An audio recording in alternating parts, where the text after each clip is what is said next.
Hello there, everyone. Welcome back to some more Let's Play Ogre Battle 64. In the last episode, we killed quite a few griffins and a few young dragons while doing the area investigation in the Zenobian border, and learned that it is quite lucrative for experience points if we decide to do that, to save ourselves a little bit instead of doing it training. But we did training anyway, to level up our people. We reported back to Akka Castle then, and talked with General Gonzalez, and met Raid there as well. They wanted us to head to the Volmus mine, and clear out the rebels that were located there, and if he was located there, capture Frederick Raskin, the leader of the Palatinian Revolutionary Army. As we had departed and then began to set up our base of operations, the rebels launched an assault on many of the places we had already captured. Indeed, they did it to the Tenney Plains, Cranial Canyon, the Zenobian border, and Malaysia, apparently. Without much bloodshed either. So this meant the armies stationed there to hold those locations after we had taken them were sympathetic to the Revolutionary Army, which itself is tired of the labor they are forced to go through, and their status of lower class without any possibility of them climbing the ranks. We also learned that apparently there is slave labor working in the mines in some capacity. Whether through conquered lands people are placed here, the people themselves are pressured into doing so with absolute crap wages in order to meet Lotus's taxes, or through the prison system. They really used the right word this time. It's awful. We were able to indeed clear all these cities of the rebel influence here in the Volmus mine, arrived at a stronghold to the northeast where we found Frederick Raskin and captured him. Magnus and Dio were then approached while we were talking to Raskin by Raid and General Gonzalez, who ordered us to kill him there on the spot. Magnus had been talking with Raskin and was hinting that he was not in control of his own life and was just letting other people guide him along the way, and he wasn't sure if he liked that very much. We took the opportunity when we were given the sword eventually to kill Raskin, to cut his bonds instead of killing him. This in turn was going to see us executed, so we fled with Raskin while Dio held them off. Dio apparently survived though, because we met him when we were talking with Raskin, and we offered our services to the Revolutionary Army, and now we have changed sides. Leia and Hugo also decided to throw in with us, as they showed up when we were talking with Raskin as well, telling Magnus not to feel guilty about them doing this. They thought it was in their best interest to do so, to follow their hearts, as Magnus follows his. And that brings us to this episode, where we will now begin getting prepped for the first task of the Revolutionary Army. Apparently it's to head to Gunther Piedmont, but we're going to spend some time, while there's probably a bunch of chaos in Alba, to do some area investigation and some training, and we've got a bit of prep to do here in order to make sure I've got people named, the classes set properly, and so on. I might, after doing the area investigation, which is probably going to take more than 10 days this time, because I want to explore the Volmus mine and then find a location to kill a few creatures for experience points. This may be the first of the videos where I've broken it up into 2 different videos before we do this mission. We'll see. The last video turned out to be just about 3 hours, 40 minutes long. All things considered, that might be a little long. And so I'm waiting to see what you guys say in the comments section about the length of the videos and if it's tolerable for you guys.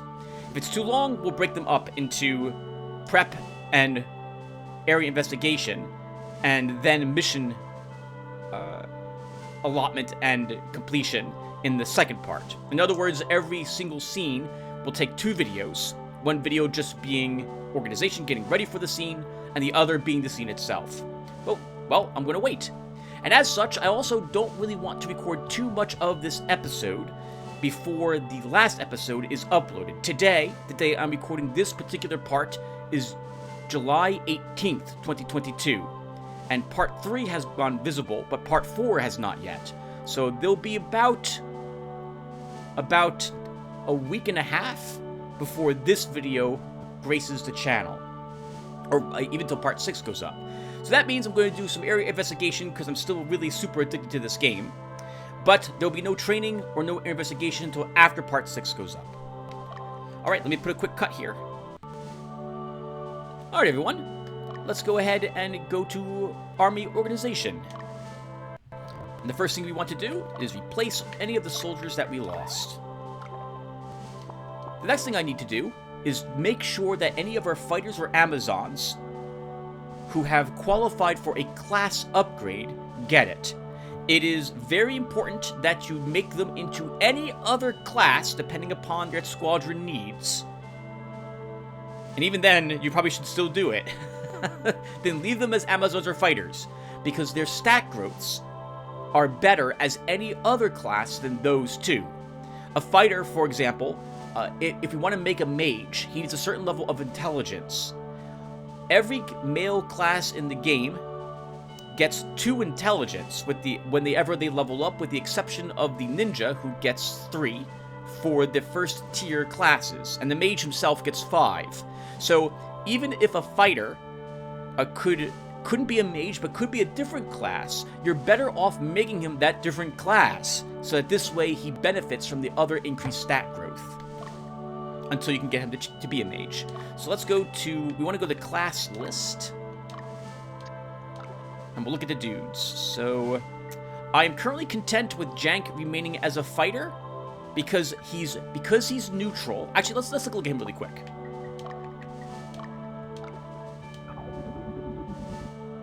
His alignment is slightly good. So do you see the alignment meter in the center upper part of the screen? And do you see that arrow? The arrow that's pointing down indicates what his current alignment is. And if he was pure neutral, that would be shifted to the left a bit more. It would be directly under the L. Let's see if we can find someone who is probably pure neutral. Forda might be. Oh, he can't be. Troy? Troy is slightly chaotic.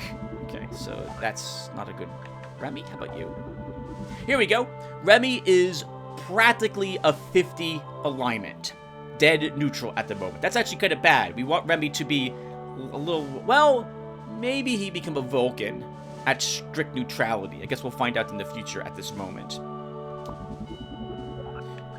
In any case, I would like Jank to be the enchanter for Letholt in the future, given his stat growth at this moment.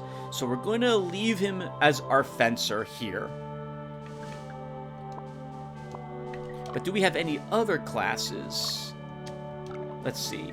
Berserkers, fencer... 9 people can qualify to be Phalanxes. Beast Tamers, ninjas. We have lots of people who could be potential ninjas. We have 7 potential wizards.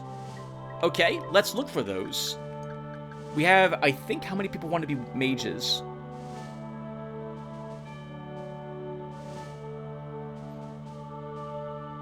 Oh, I only have Pan-G listed as the only mage. I thought we had more than that. Do any of our fighters qualify? No. But this Beast Tamer does.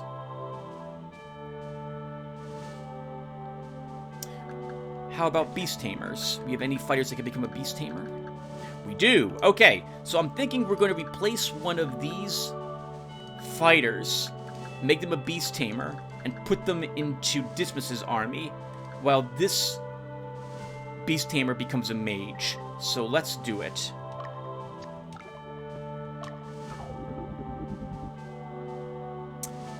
And Scott's alignment is very slightly chaotic, so this will be a good choice, I think.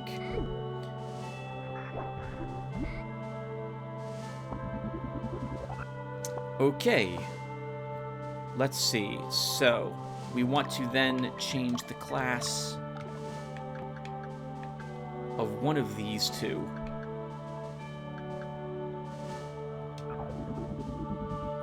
And we'll make him a beast tamer.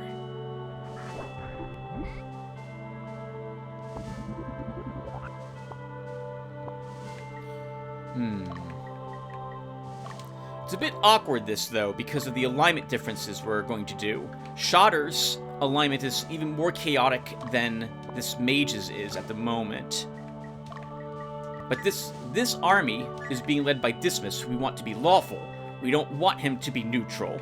To be a paladin, you have to be at least moderately leaning lawful. Your alignment needs to be like 60, 68 or so, maybe even 70.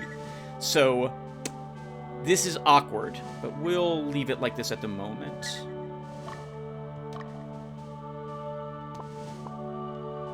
Now we can go ahead and rename you, by the way, Mr. Mage, and move you to a better position. Scott. Oh wait, I don't want to do this. I want to rename you.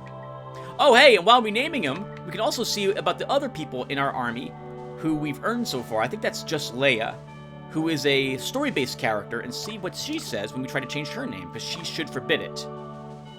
So Scott, you are not here. We have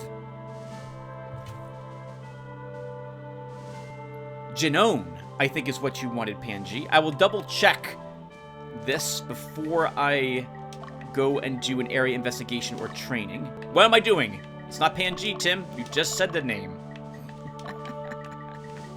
Genome, I think is what you wanted, Panji. I think it's this.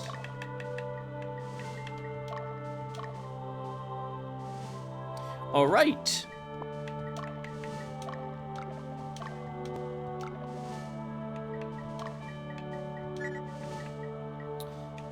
So, we're going to get Pamela out of this army, I think. Well, hold on. Let's keep looking at the dudes. What other classes do we have? So, that was the mage for Panji.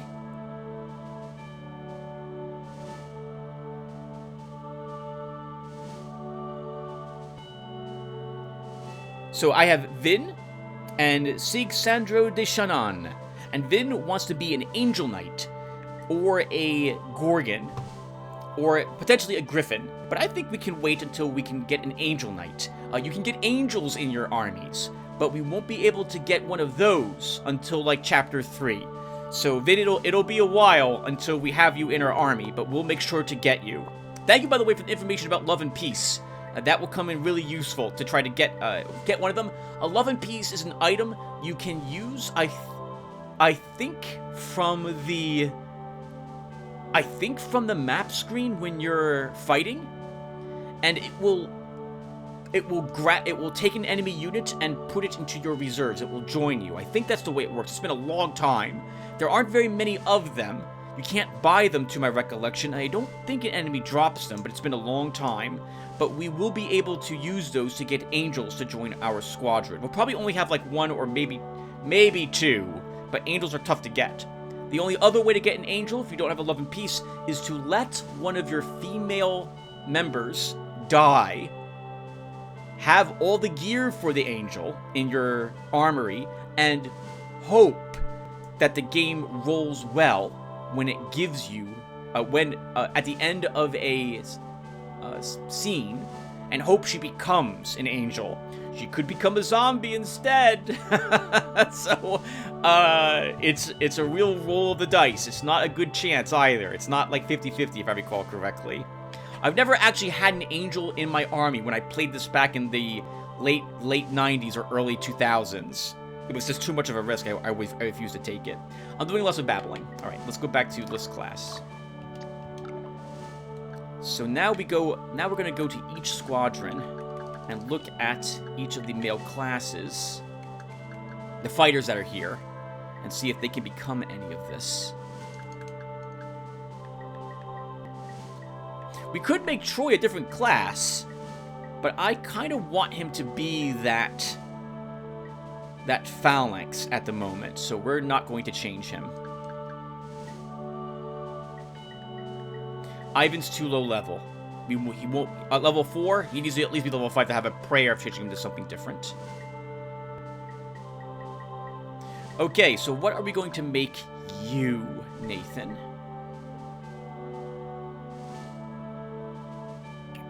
We have no one else that particularly wants to be a particular thing. We could make you a phalanx and stick you in the center.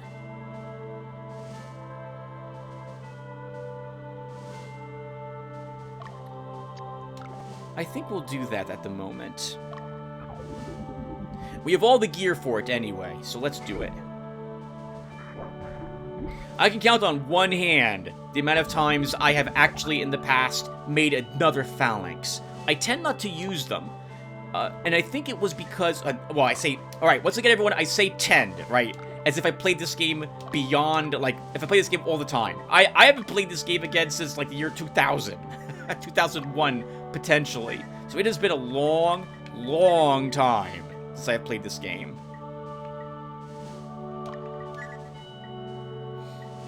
But I never really made these guys because I wanted my defensive units in the front to be knights or berserkers. Knights in particular, because I wanted them to be paladins. But we'll go ahead and level this guy as a phalanx at the moment. Okay, Pamela's going to have to come out of this army. We're going to... Oh, actually, I think we're making her use, Sandra de Shannon. So, oh, but we're doing dude stuff first. So, let's see. So we know the other fighter can't become something. We can make a ninja for Dio, and there's no reason why we shouldn't do this. I think actually the hit point gain for the ninja might be a little worse than the fighter, but the other stats are better. So we'll go ahead and make him a ninja.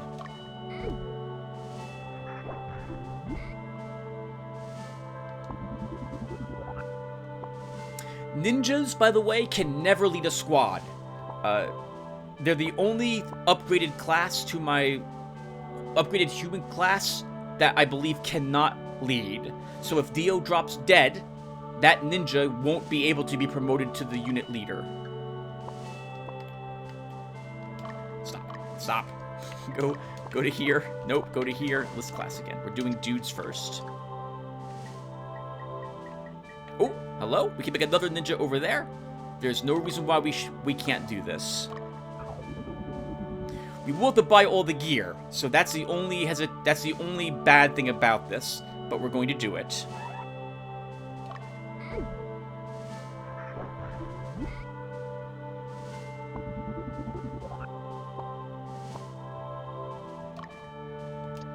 Right, we stick to looking at dudes at the moment. Everyone there is fine, and we know everyone here is also fine. Okay, so there's all the dudes. Now we can go ahead and check the girls. The dudettes. So I'm going to leave our Dragon Tamer as a Dragon Tamer at the moment so we can keep her on the... Well, hold on. Maybe we make... So her alignment's already lawful. Maybe we make her into a Cleric. Oh, sorry, she's not lawful. She's neutral-leaning lawful. We could make her a Cleric and stick Leia on the front line. And then this group has a healer.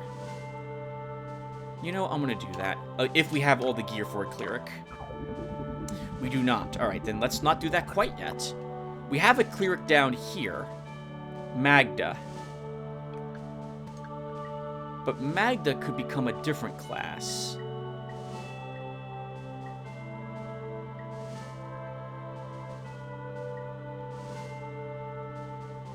Do I have all the gear to make another archer? We only have to buy the hat. Let's make Magda an archer.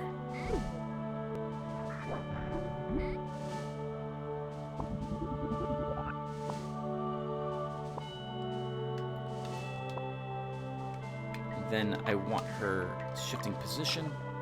Archers get 2 shots, I think, on the center row and do more damage there than they do, yep, on the back row. So we're going to do this with you.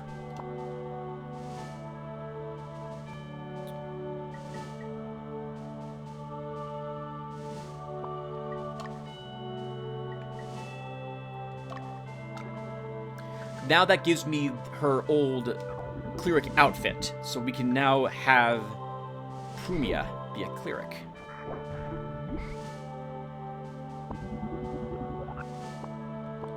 And we can shift her. here and move Leia to the front.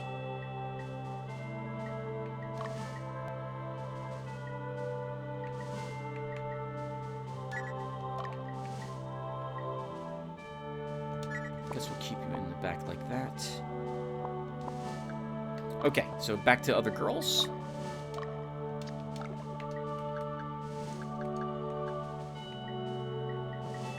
That archer cannot yet be leveled over here. Right, okay, so let's change. Oh, Pamela, you're lightning. Okay, maybe this still works out. I thought for some reason you were Earth. Oh, wait, you are Earth. What the heck? Did the affinities suddenly change on me? Was I her? Maybe I was over the wrong person. Okay, so her affinity is currently Earth. So we're going to make her a sorceress and take her out of this army and put her in a different one. There's something, by the way, I've been talking about, and that is the combined spell casts. For example, if you have someone who can cast Earth and Fire in an army, and they're both Tier 1 units, they might combine their spells to create a spell called Magma Ball, which is different than just their normal spell and affects a slight AoE. But there is a restriction to that. If the casters have the opposite elemental affinities, they will never combine their spells. So for example, if you had, so Genoan is in this army, and if Belduke was using fire spells instead of air, fire and water are opposite elements, and they would never be able to combine their spells. There is no combined fire and water spell, and so that wouldn't happen. Droit, we're going to need to move you, I think.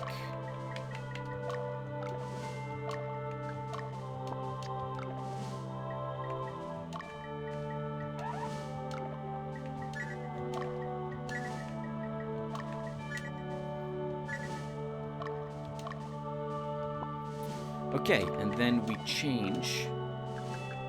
Oh wait, no, you're right. You're already a sorceress, Tim. She doesn't need to be another sorceress. All right, let's see. What other girls can become a different class? All right, nothing for that archer over here. We can make that girl a cleric, and that's the only other class she could be, Lisa. She's almost leveled, so I'm going to leave her as an well, Tim, again, there's no reason why she can't. Well, okay. The only reason why we want her to be a cleric over the Amazon is, well, first off, she gets better stat growth. But if I do change her, I am a little worried that this group won't be able to kill a neutral unit. And they really just need one more neutral unit kill. We'll leave them as they are. Not make her a cleric. So I'm canceling my own advice I was just giving you guys, apparently. Oh, hello? We can make you into a sorceress over there.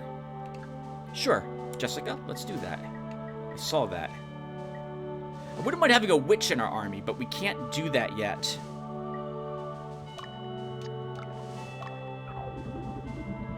We have all the gear for this as well. That's really nice. Free upgrade.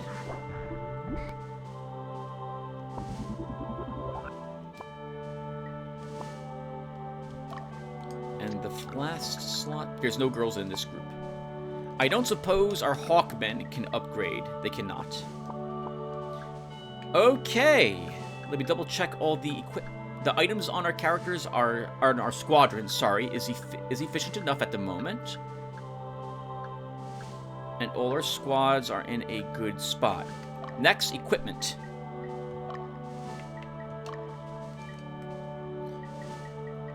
Lots of pointy hats, but we can't make a single witch. We don't have any... None of the girls, I think, mentality is high enough at the moment. We have an extra great bow, if we want to use it. Oh, we gained that earth javelin. Right, someone should use that. Oh, we should give it to Janine. So her affinity is Earth, so she should do more damage with the Earth thing back here. She does not. All right, I'm wrong. She would do more damage up front, though, with this. Oh, but I don't really... We're not going to do that with her. Because I need Indy to attack up front twice. We'll just leave her back there.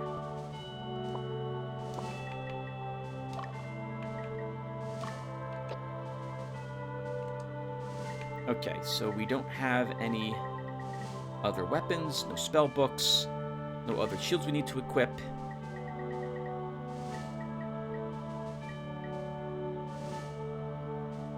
No other armor, no miscellaneous. We don't have either Ensate crosses equipped. Let's see.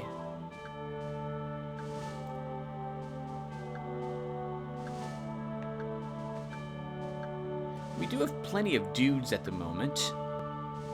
We need one more dude promoted in Ultra's army. That will be fine, what he's currently got.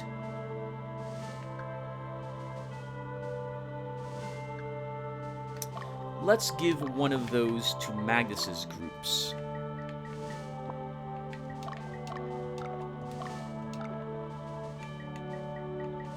Sorry, to Magnus's group.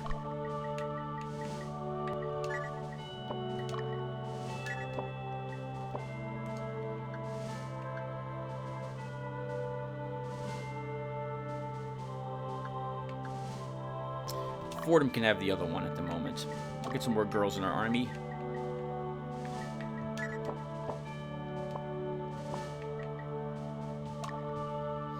Alright, and that is my army organization part done, everyone. So, I'm going to put a break here, and when I come back, about 2 weeks will have passed. Just about, until part 6 gets uploaded to my channel, and I get some comments on it. And then we'll be back to see what I'll be doing about the length of these videos. So give me a few seconds. Oh, I almost forgot, by the way. I would have had I not been checking my notes. We gotta change Pamela's name. Not the class, Tim, the name. That's a different thing. That's this. And you didn't check Leia's name to see what she would what she would say if you tried to change it. Here we go. So, Shannon, welcome to the army. We are glad to have your service. You will hopefully see combat very soon.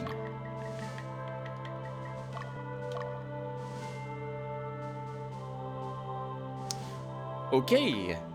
So what does Leia say if we try to change her name? What are you thinking? You can't change my name. We'll try that for every single story character, assuming I remember that we have them. Okay, now I will be back in about 2 weeks, everyone, so I'll see you guys then. Hey, everyone.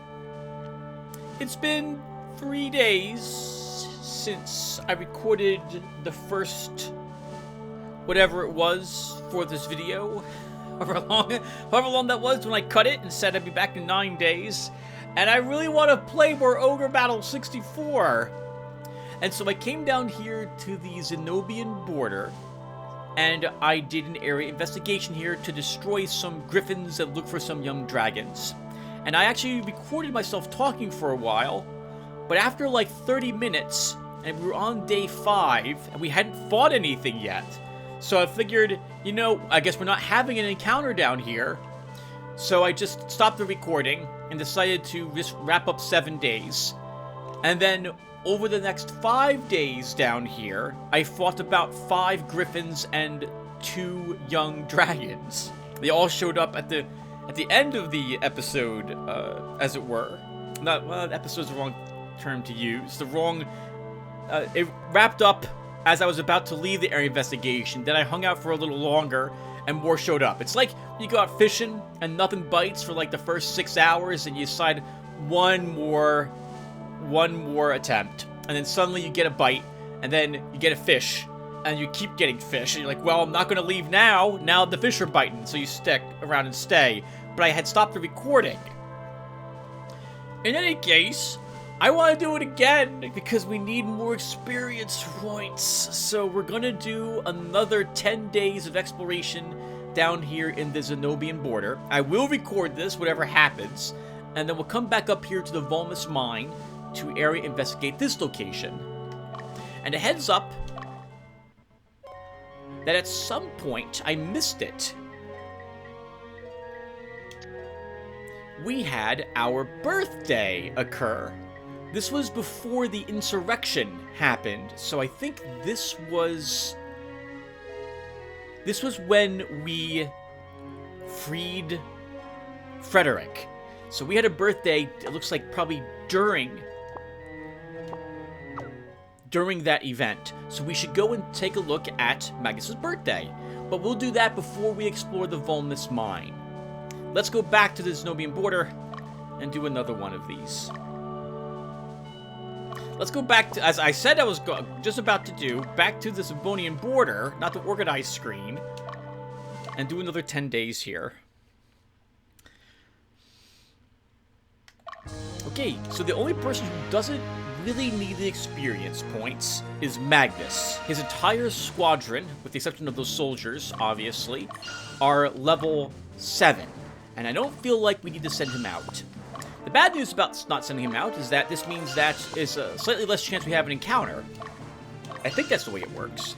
But the good news is it's less things I have to manage out here. So everyone else is going to be heading out to look for griffins and young dragons. Okay, except for Magnus. So, right now, I guess I should probably talk about why I'm doing this. At the moment, I've got some squadrons who have Amazons or fighters in them who are only level 5, or possibly even level 6, and they can't become anything else. They're still fighters or Amazons. In case I didn't describe this very well, when a soldier is promoted to a fighter or an Amazon, that fighter or Amazon will be the level, generally, give or take like 1 or 2, of the leader, within 1 or 2 levels. Generally, they're always going to be at least equal level, but they can't be higher. They'll be 1 or 2 levels lower if they're going to be a different spread. What this means, though, is, as well as that level, is that they have a bit of randomized stats.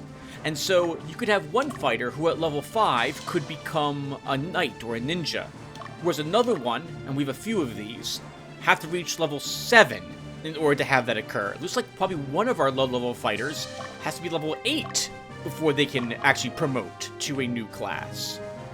It's fine. I actually like this because it feels more realistic, right? You've got... It's like Xenonauts, or an XCOM game, where you have stats in your characters, and some are just better than others, and some require more work put into them. That's the case here. I want to kill the young griffins and... young dragons and griffins here, because they're roughly level 5, possibly level 6, which means that they're not too weak such that we could potentially make them run by doing significant damage to them before they get their action. And they're not too strong that my squadrons have to worry about not being able to kill them. And so that is why I'm choosing the Zenobian border as a place to currently do a little bit of farming in it. As I've mentioned, I generally don't like cutting farming episodes from my playlist because I know some of you guys will want to watch it. And so, we'll go ahead and record it. If you guys don't want to watch this, like if I have absolutely no one who enjoys listening to me talk during these parts and don't care about us walking back and forth looking for certain monsters to kill them for experience points, loot, and or recruitment, then I can probably go ahead and cut this and not do this again. But I'm pretty sure you guys don't mind, and there's probably someone who is not commenting on the video who really wants to watch this. That person might be me several years from now. I myself, when it comes to watching someone's Let's Play, I love this stuff. I love watching what the person is doing. I want to see everything or hear everything that they do. So I'm aware of what they do on screen. I don't like it when people cut it out. But I understand why they do, because it can be really boring. Especially if the person isn't talking about what they're doing, or even random stuff that they might be talking about. Or random stuff to talk about. If they're not doing any of that, I can understand why they want to cut it. Because if they're not going to speak and all they're doing is walking back and forth for like 40 minutes, no one's probably, well, I'm sure someone out there will like it. But probably more people don't. And they're probably self-conscious of that fact. And so they opt not to do it. Alright, well, I guess we'll talk about some stuff I had talked about, but no one's ever going to see that anymore because I didn't keep that the past 10 days. I do have another save slot. I could reload those 10 days and reshoot it again, but there's no guarantee that we'll encounter those creatures. Yes! A wild griffin within, like, I think, 1 or 2 days. Alright, this is off to a much better start. Let's watch what happens here. We want to get it to, like, we want to obviously hurt it, but we don't want to reduce it to, like, a fourth of its... Good. Okay. It got a chance to attack. Now, we can absolutely slaughter this, and it won't get a chance to run. Good. Bruno's group in particular needs experience points. He and Gina need to be level 7, and Ivan on the front, that fighter, he's only level 5, so he needs 2 more levels. The archer is also level 5, so they need some experience badly. If only he gets battles against the creatures here, I'm fine with that, because he needs that experience points. We desperately need him in particular to be higher level, because we want his alignment to be chaotic. So if he's high, equal or lower level to the other things he's fighting, odds are his alignments are isn't moving or going up, and we need him to be low alignment. Actually, I guess that's incorrect. We don't need him to be. But I think a Beast Master I think it's 0 to, like, 50 alignment. It can't be a lawful. You can't have a lawful Beast Master, which is the upgraded Beast Tamer class. Alright, so let's talk about video screw-ups that I've managed to do, right? Because Part 4, at the time I'm recording this, had gone up yesterday. Today is July 21st, 2022. And thank you, everyone. You were very gracious and very kind and forgiving to the issues I had in recording that session. Thank you very much. That means a whole lot to me, to know you guys are willing to forgive me for the mistakes that I make, which are way too often, happen way too much. And there are all sorts of different types that occur, but thank you very much for being so kind and forgiving. I figured it might be interesting to talk about all the other screw-ups I've had over the years, and in case you guys, so you guys can realize some of what it is I watch for. Belgium, you're gonna need this. So the audio issues tend to be the thing that gets past my defenses the most. When I'm done recording a video, I will go and then... Okay, go ahead and talk. I don't really want to make this like an hour's worth of recording notes. I feel like that's better for my Dungeon Hack series. But I'll talk about it as briefly as I can. I use Fraps to record. When Fraps is done recording, I have a massive AVI file of about... Well, it depends on the game, but it's large. Like anywhere from... Ogre Battle will be about 40 gigs. A game of something else that's a lot more graphic intensive, like let's say I'm playing... what's a game that everyone's playing these days that's graphically intensive? I can't think of one. I haven't played this, but this will probably fit the bill. Let's say Cyberpunk 2077. That would probably be about 400 gigabytes of space for an hour's worth of recording, if not more. You can't really upload that. And so I use Virtual Dub. It's a free video editing piece of software, and it's pretty powerful, and I like it.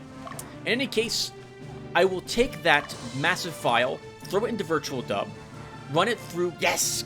Bruno, another wild griffin.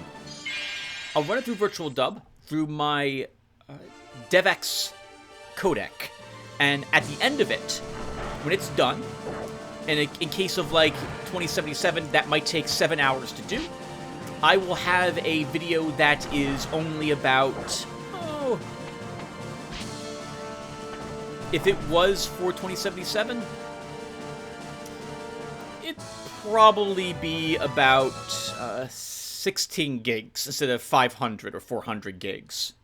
Hard Reset is another good game that that sort of thing would be about accurate for the sizes at the end of it. That's much more manageable. When I upload that to YouTube, we're looking at maybe about 15 minutes to upload it, about a day to process it, and then it's ready to go.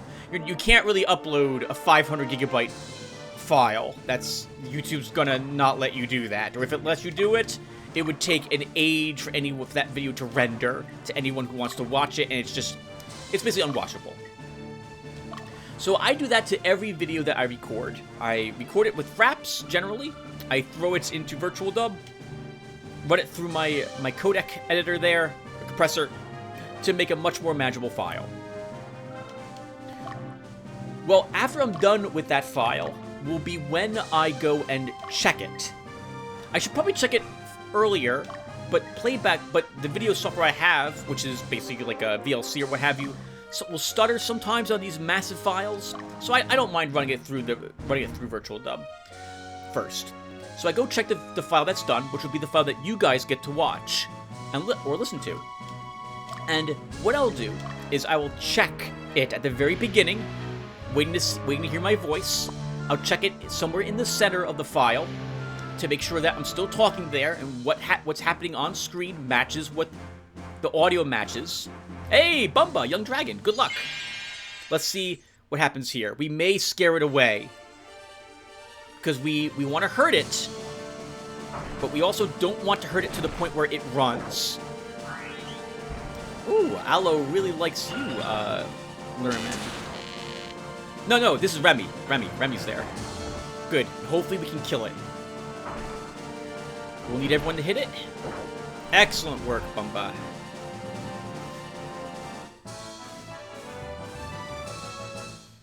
Good work. And then I'll go to, like, maybe 2 minutes from the end of the video and check it again, just to make sure that, once again, the audio and video matches up. It's during these brief segments of watching the video on my computer that I will discover if I've had audio issues, either with volume levels, which tends to be the case, in so much that if I'm going to have problems with the audio, that will more often than not be the problem, because I forgot that I had a meeting. Today, for example, I had a meeting, and it was Microsoft Teams, but I checked my microphone volume before I started recording this, and sure enough, it's fine. Well, it had increased the... It's not going to make any sense, the numbers. I'll just say that it would have been drastically overbearing again. So I caught it this time, and I know I'm not going to have the issue with what I'm recording. I hope I don't have an issue with what I'm recording. We'll find out again when I'm done recording this part. Yes, Ultra! A wild griffin, let's slaughter it! You two need the experience points for that fighter in the front line. We want to get him to a different class. Good block, Griffin. Okay, good. It got a chance to attack, so now the rest of it is up to us. We get to all have our second attacks against this. And we should kill it, unless it blocks 2 attacks. Good work, guys. Ooh, Cassandra leveled. Well done, team. Well done. We will get alignments down for killing these, because they're lower level than us. In fact, I need to probably be careful of Cassandra. If her alignment drops too low, she will not be able to be a Diane. Diane is the upgraded archer. In any case, I could also have something that's called video. Well, what I call audio tearing. I don't know if this is the correct term of it. What will happen is that I'll check my video and I'll notice, hey, wait a minute. Like, I'll see myself, like, shoot a weapon, but the sound doesn't match. The sound of the gun doesn't fire. And then maybe a few seconds later, I hear the gun fire. I'm like, oh no! Okay, what happened here to cause this? Normally, when I have tearing, either the audio will play too early or too late, and I have to figure out what it's doing and then fix it. This often occurs. It used to occur whenever I would record a game for a rather long period of time. It used to be about an hour's worth of video was too long. This was like several years ago. It hasn't been the case with my current computer. But I wouldn't be able to record the game, any game, for that long. It was just too long, and audio tearing would happen, and so my videos were about 45 minutes or so. 30 minutes or 45 minutes back then. That has not been the case recently. Nowadays, when it happens, it's because the game crashed, or the game minimized when I was playing it. Thief occasionally does this. Rather, games do this occasionally when my computer decides to try to update itself, or something on my computer tries to update, and it decides right then and there that my game needs to be minimized immediately, and then Windows pops up. Did you know it's time to update your Windows software? Screw you, Windows. I hate you to death when you do this. In any case, this will crashes if a game unexpectedly exits, or something tries to update itself on my computer and minimizes the game I'm running. It will cause audio tearing to occur. Audio tearing is a bit more complicated to fix, because I have to figure out when exactly the tear occurred. This is also why normally, when a game crashes, I will immediately cut the recording, so I can have that part saved off. Because this way, I can go and throw that in the virtual dub, keep that separate, and then pick up the recording again for the next part. Virtual dub also allows me to append recorded parts into each other.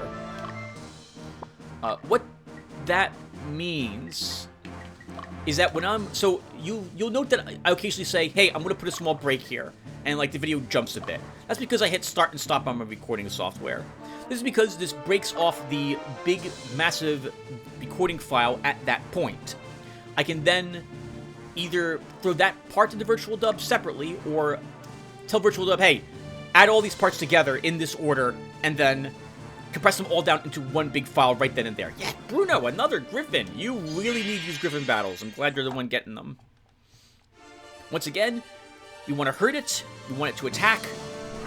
If Gina was to crit the Griffin, it would run, and this would be a wasted attempt to get the kill. Good job. Good job. Yes! 3 levels as well. Ivan's now level 6 in the front, so hopefully we can make him into a new class. But we can't do that here, so. Video problems. Tim talking about audio issues. I forgot what I was exactly talking about. I feel like there was something else I was supposed to mention, but I can't remember because I'm old. Let's go ahead. I have to go back and forth to this mountain some more. We'll talk about other problems. Low quality videos is something I need to be aware of. So it's something it's an issue I had last year, didn't realize it while I was recording my Underrail series with Decker, until I was about 3/4 of the way done with that playthrough. In an effort to make videos take less space after virtual dub is done with them. Oh, nice, Bumba, another young dragon. I can set the quality of the produced, finalized video file lower. This will pixelate the game. It will save space at the cost that... Ooh, I think this dragon's running. No, it's not. All right, perfect. It will save space at the cost that the video doesn't look as good. It was something I was doing for hard reset. Hey, nice. Aloe and... I forget the girl's name back there. Leveled. Good job, you two.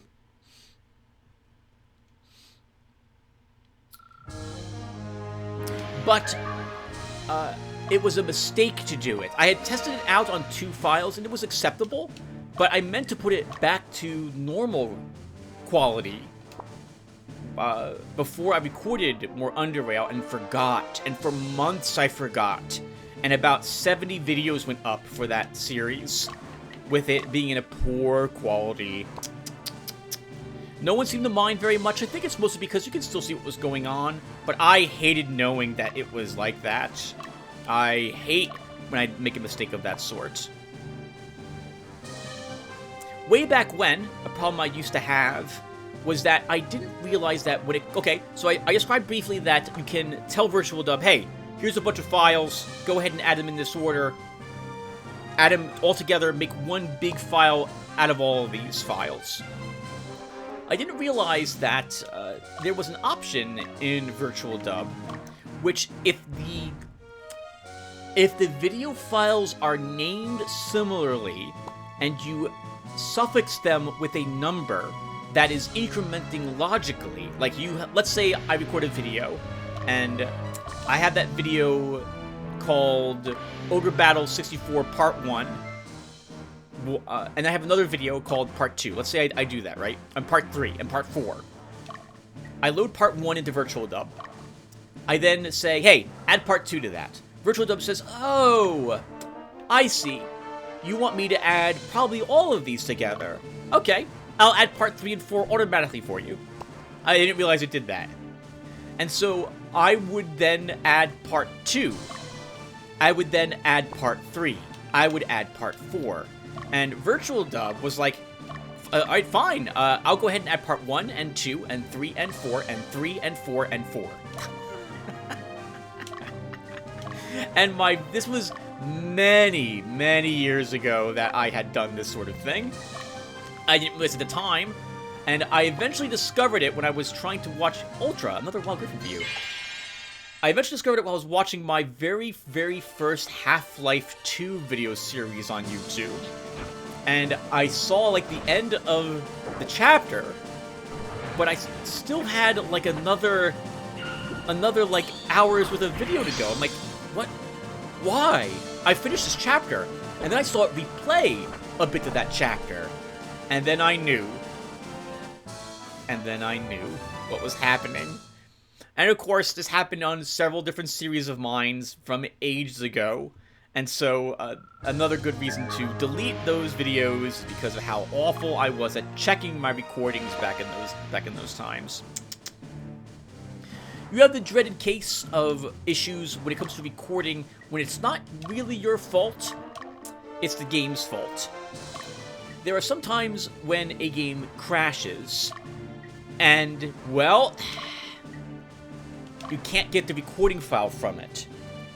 I usually keep backups for any game that I'm aware makes a checkpoint system in it. An example is the Aeodor Genesis New Horizons series of mine. That is a roguelike's probably the better term to use, turn-based strategy game of epic proportions. But the game doesn't have manual saves. I can't reload the game from a particular spot in the game. You can only continue your main campaign slot. It always saves that slot. If the game crashes and video corruption occurs because of it, you've lost that video. You're not getting it back. It's gone. In which case, you're screwed. That's a whole video that no one will ever be able to watch because the recording is corrupted. And because of the checkpoint system, you can't reload at a certain different spot and try to redo it again. Doom 2016 is one such game that had this problem. Bruno, another Griffin. This is fantastic. I wouldn't mind my other people getting Griffins we're having to fight, but Bruno's the one who needs this the most. Watch him slaughter this. I wonder if it's because he's a Beastmaster that he has the best chance of getting this. We're going to stay here for, I guess, 8 days, so we're having quite a few encounters. At the very least, we'll pull Bruno back, I think, in one more day. Day 7. This is awesome. Yeah, so at times like that, when a game begins crashing, in Doom 2016 would give me a blue screen of death, or crash a desktop, or reboot my computer. And it would do these things at least 1 to 3 times per recording session. It's an awful game. The gameplay is wonderful, the graphics were great, the music was fantastic, I really liked the cheap storyline, the voice acting was amazing. It was one of the most funnest FPSs I played, and I hate it, and I'll never play it again, and I will never play another game from Basada ever again. I didn't realize it was a Basada game when I recorded it, but Basada's on my never again, ever. It's been on my never again, ever list of companies to never ever play or record games from ever. for a long time. I didn't realize Doom 2016 was a Basada game until I fired it up. And I was like, okay, Basada, I'll give you one more chance to prove that you're not going to be a bug-filled mess. And it was. The game, we're taking a small tangent here. The game was so bad, I recorded about 10 episodes of it. Is that right? 7 episodes. I got through Hell, or most of Hell, the very first time that you arrived there. And then the game became corrupted. My save files, the game accused me of cheating in them. Bruno, another wild griffin. It accused me of cheating. It said I activated like a dev mode. I couldn't disable it. I had to delete all of my save games, delete that particular save campaign slot, uninstall the game, and reinstall it again. That is unforgivable for a game to do that sort of thing. I had to Now, the game was fun, but if a game's gonna make me replay such a large section of it because of its faults, no, that's unacceptable. And I remember in my playlist of it, I have a recording of it up here on YouTube. I just kept warning people, hey, don't buy this game. Like, the only reason I'm finishing it is because I started it, but I cannot recommend this game. Avoid this game. It's not worth it. It's so frustrating. Alright, Penelope, let's have you rest. There were then, of course, the times when it's not the game's fault, it's my fault for the problems which transpire. Lotaeri Corporation last year.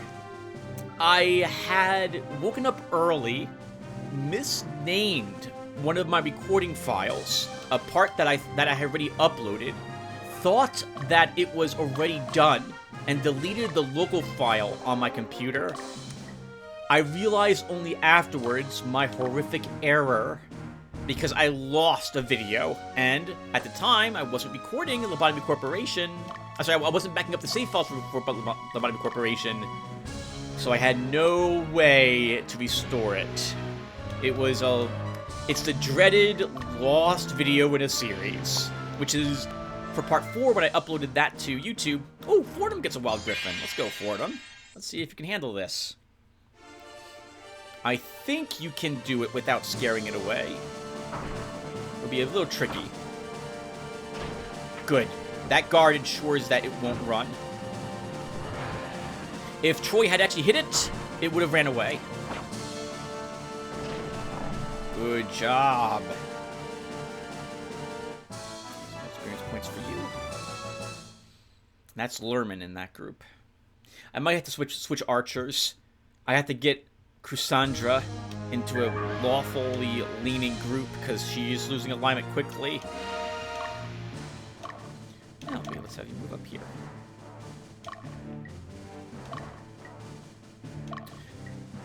When I had recorded the warning for Part 4, that was long after I had obviously recorded Part 4 initially, and I had struggled with what to do. I actually had deleted all of Part 4, but grabbed it out of the recycle bin, and was like, okay, I think it's better that I just try to fix this than just delete and explain what happened. I wasn't never happy when I have to fix the files, and thank you everyone for being so patient and forgiving of what happened there. Thank you. That means the world to me, to know that you viewers are like, hey Tim, crap happens. It's okay. We'll forgive you, and you know you did an okay job at trying to fix it. We forgive you. Thank you. Thank you. I don't deserve that from you guys. I'm very touched. Thank you. In any case, well, I always have the choice, you always have the choice, of whether you want to upload a video or not.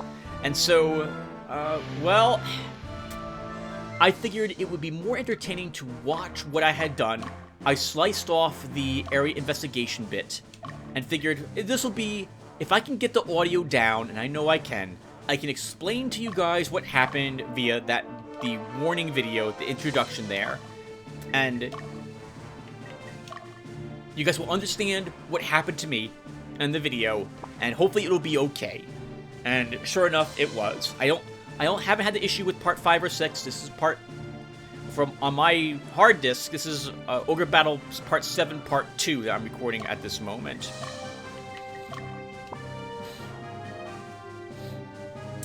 What other issues have you had, Tim, recording? Well, there's always... So, it's not an issue with the game. Or rather, it is, but it isn't a... how to describe this? There's always the worry when I record a game completely blind that I won't like the game, or the game will have some aspect to it that I find annoying or frustrating. In these instances, bugs in particular are bugs and grind are a fantastic way for me to begin disliking a game that I would otherwise have wanted to record.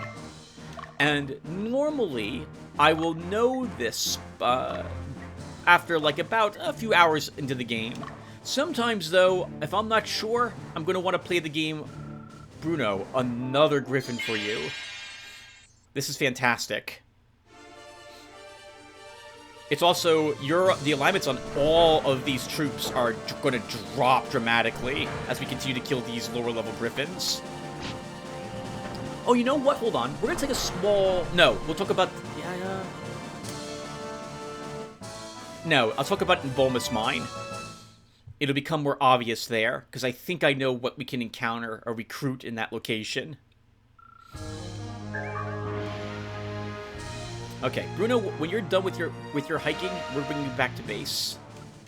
Everyone else stays out here for like another 2 days. You don't really need the rest, Ultra, but we'll just do this. Bamba, let's have you rest. You're supposedly done with your hike. Crap, I was talking about something I forgot what I was talking about. Oh, this happens so often. Everyone, so I guess we'll talk about this a bit. There's something else to talk about really quickly. Belduke. Let's have you do some walking. So, I am aware that I have some problems. I'm very absent-minded. I forget things I was talking about. And I'm also what I call scatterbrained. When it comes to the thoughts I have, I seem to jump from tangent to tangent, topic to topic. Oh! Okay. This will be interesting. I don't think Belduke will be able to kill the Griffin because we're just gonna put out too much damage. Belduke, you're just too damn powerful. Because I think we're about to see our very first combo spell. Unless I'm wrong here. Let's see. Good, it guarded. It might not run. Oh, okay, good. We didn't do Ionosphere. Ooh, but we're still gonna hurt it badly with this. It's running. Oh, it's not! Good! Awesome. We get some more experience with your group then, too. Good work, team. That guy in the front is a lower level. Experience for the group is, to my knowledge, it's not shared. Everyone, if you kill a thing, like, everyone gets a fixed amount of experience points, and it's based on the... No, it is shared. It is distributed amongst everyone in the group, because if you have less people, you get more experience points. Never mind, I'm wrong. Bumba, let's have you do this one more time, and then we're sending you back home. So this was worth it. We killed like how many? Five or six griffins on Bruno. Dismiss the second camp. And then I think 1 or 2 young dragons. We're also getting lots of power fruit, which is super useful because that we don't have to spend. How much is it? It's 30. It's either 30 or 60 goth. We can find out right here. Oh, I say as I was about to click on Trimus, but the cursor brought me down here instead. One more back and forth for everyone, and then we bring them back home. Dio, we can rest you. Magnus, how expensive are these things? It's 80 for a power fruit. We found every time we kill a griffin, we get a power fruit. Every time we kill a young dragon, we get a heal seed. So that's, in the end, will save us quite a bit of money. I think this probably would have been a little more balanced if we had to pay for, like, army upkeep and pay for, like, food supplies or the like. But because most people probably don't enjoy that amount of I'm gonna call fiddliness. I myself love that crap. The more I have to manage, the more I love it. Give me all the meters and all the cooldowns and duration. I have to track how long things last for. I love it. I shouldn't like it as much as I do, but I certainly do like it. Because there's a lot my mind has to be occupied with. Alright, Bruno, we're done with you. And Fordham is tired. Fordham, we can rest you as well. Actually, I guess everyone's coming back home because we're opening up with day 9 now. We'll have both of you rest as well. Ultras have you rest. Same thing with Belduke. And we'll bring everyone home, and then we'll see what levels everyone is on screen really quick. And if we can make any of the fighters and or Amazons who have earned some experience, in particular the ones in your group, Bruno, we will do that as well. Bumba, your final rest. Oh, your final camp, not your final rest. Hopefully you won't have that occur. Hey, Penelope gets the young dragon. Good luck, Penelope. You could really afford to kill it because you need 1 kill. Several of your group are like 20 experience points away. Good. It's not running. We should kill it if we all hit it.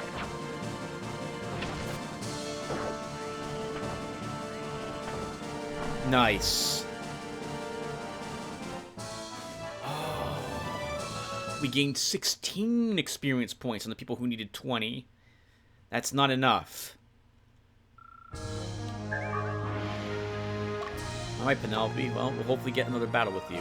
Bruno, you are done up here. We, I think, are now done with this location. Let's bring you back home. Fordham, you as well. Everyone heads back home now. Actually, I guess Ultra and Belduke can keep going back and forth until they reach their final destination, and then we bring them back home. If they have to pace back again, but I think they're done. Yeah, they're done. Okay. Belduke. Back here. You don't have to do this. You can totally quit from the menu and say we're done, but I like bringing everyone back to where I dispatched them from. Hopefully you guys don't mind so much of this. We will need to do this, like, in every episode. Okay, let me rephrase this. We don't need to do this at all. We could beat the game with the forces that we have, but I want a big army, and I want to show off all the different types of units that we're capable of acquiring. And so, well, to do that, I feel like we need to split the experience points properly. We need to manage everyone's alignment as carefully as we can. And this means gaining experience points, in particular, to keep people of equal level to the creatures I'm anticipating fighting. Every single... This is not always the case. A young dragon, Bruno! Holy crap, you're gonna kill one more thing on the way home. Kind of lucky, you were about to hit the road, and young dragons aren't on the road. But we may do more damage than we would like to the young dragon. Nope. It's sticking around. We'll kill it then.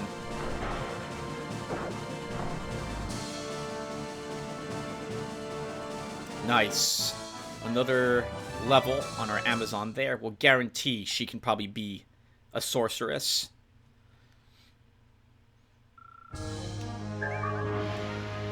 Yeah, we want to have a good mixture of neutral, lawful, and chaotic units. And squadrons, of course, suited to that too. I guess I'll talk about this briefly. No, I should wait till the beginning of the next episode. I was going to talk about what I'm anticipating encountering next episode. The next part of this particular video, which you all will see very soon.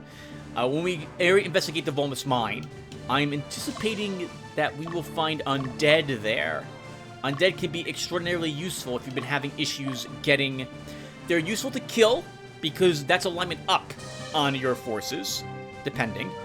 Ooh, Penelope, another young dragon. Good luck. They're useful to recruit, because that's alignment down for just hanging out with them. So, we'll probably want some undead. And I don't think you ever find zombies. You find ghosts and skeletons, if I recall correctly. I don't consider angels undead, Although, I suppose they would qualify as such. You all have to hit it. Good job. Yes! And we gain some levels. That is fantastic. Although I don't like seeing Penelope's alignment go down, it's probably... the whole army is probably balancing itself out. I may have issues with lawful alignment now that I think about it. We have Bumba's group as, like, the only one that is, I think, leaning lawful at this moment. Dio, you didn't fight anything when you were out there.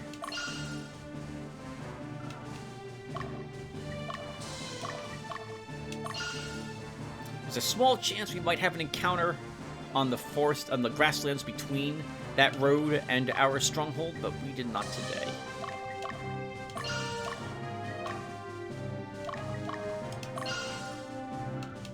Let's have you rest. The other creature out here were hellhounds, and we can't kill hellhounds very easily. First off, hellhounds can kill one of us if they crit multiple times.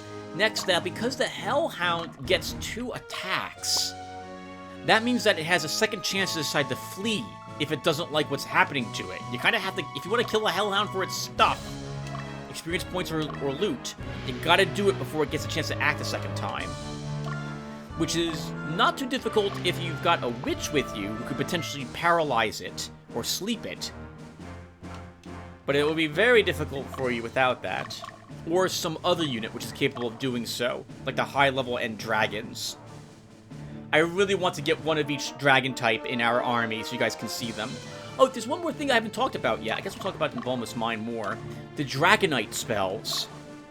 There are these spell books in the world which are exceedingly powerful. And I haven't made up my mind if we're going to use them or not. I may show them off, but I feel a little guilty using them because they're extraordinarily powerful. They do incredible damage, and they affect every single enemy unit in the enemy squadron. Then again, we're gonna have to deal with cockatrices in the future, and wait till you guys see those. I don't know who decided they were balanced, because they're not at all. They're one of the toughest creatures groups to kill. Alright, let's go ahead really quickly and take a peek at the people who've leveled and see if we can change their classes, and then I'll put a break here, and I'll be back in another day or two to record the next bit, which will be Area Investigation of Volmus Mine. So, Indy's only level 6, so he was level 6 before, so he cannot level to anything else. He's got to at least be level 7. Tracy is level 7. Her alignment is dropping. She cannot be a sorceress yet. She needs more int, but there's no reason why we shouldn't make her into a archer at this moment. Once again, her stats go up. She gets more stats being an archer than she does being a Amazon. So we'll spend the 40 bucks and make her an archer at this moment. She can stay back there. Ivan is only 20 away. Oh my god, you guys gained quite a bit of experience points. That's wonderful. Ivan can become a ninja, but we don't have all the gear for it. Before I decide to do that, I want to check Penelope's ninja. Okay, Raphael can become a different class. I think we'll make him a knight. We have all the gear for that. Yeah, let's make him a knight.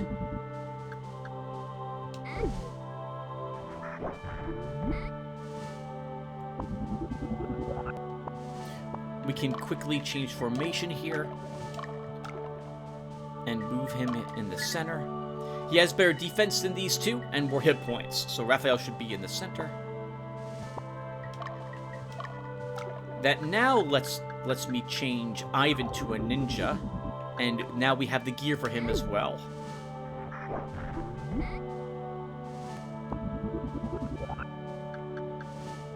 Droid is level 38. Sorry, level 6.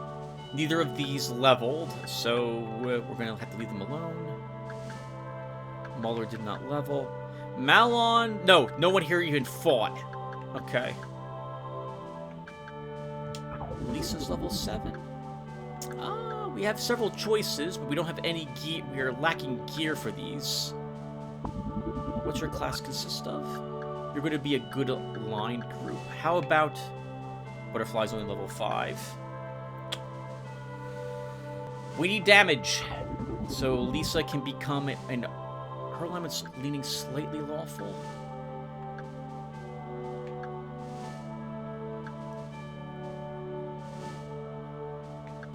If she was fire affinity, I would make her a sorceress because we don't have any fire sorceresses at the moment, but she's not. So...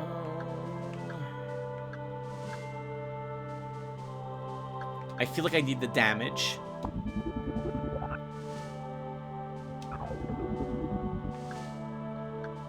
So I don't want her to be a cleric, one of these two.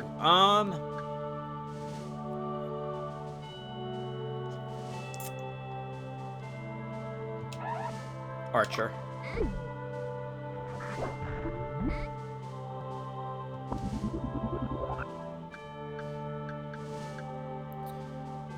Deacon's level 6. He needs to be level 7 before he can change to any other class. That sucks. And Dismas, you did not fight anything.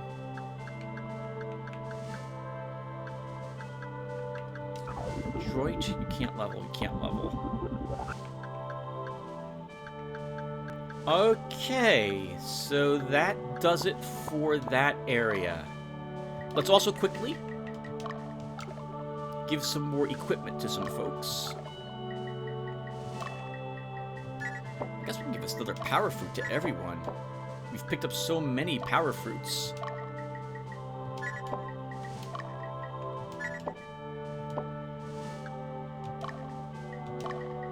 Yeah, we'll just go ahead and give a second to all the squads at the moment, even if they don't need it.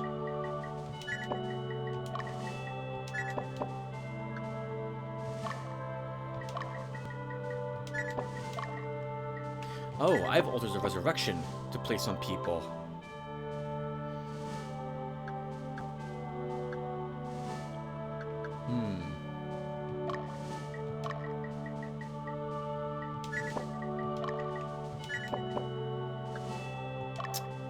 I'm not sure who should get those.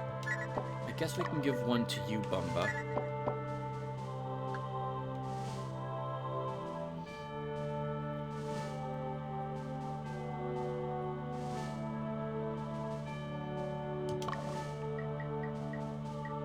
Sure, give one back to you, Fordham. Wonder why I took them off. I think I just forgot I had them.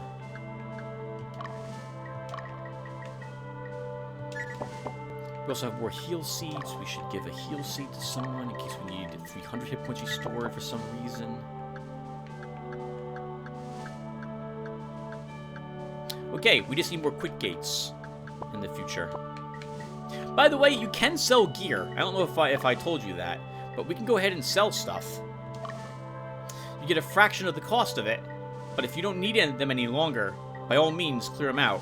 Like, we're not going to need all these extra bandanas. We're going to want to begin selling some of them off eventually.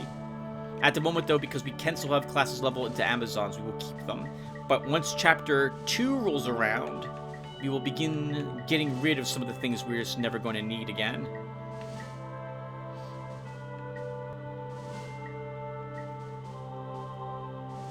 We can even sell our power fruits for 20 goth each. Would make up we get 200 bucks, makes up for one of the classes we just created.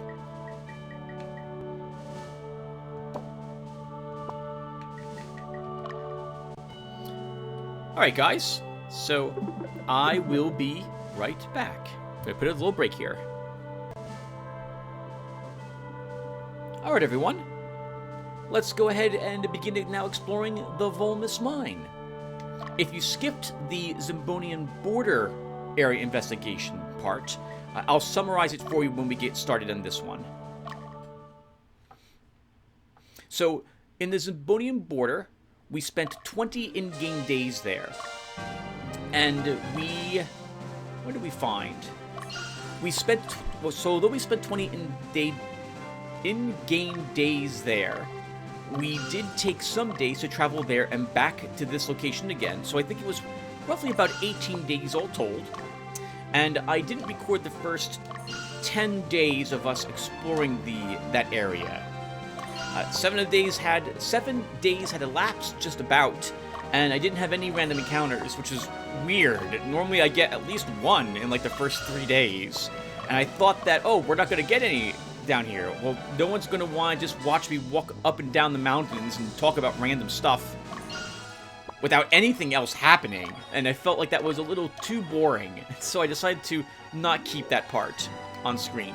And of course, the moment I decided to cut the recording is when I started getting all the encounters. So the game itself was apparently waiting for me to cut the recording in order to actually have meaningful events begin happening. We got a lot of experience points on Bruno, who earned over 100 EXP. It seemed like his squad in particular was blessed with finding and killing griffins, and that was extremely useful because he was absolutely the group that we wanted to have that happen with.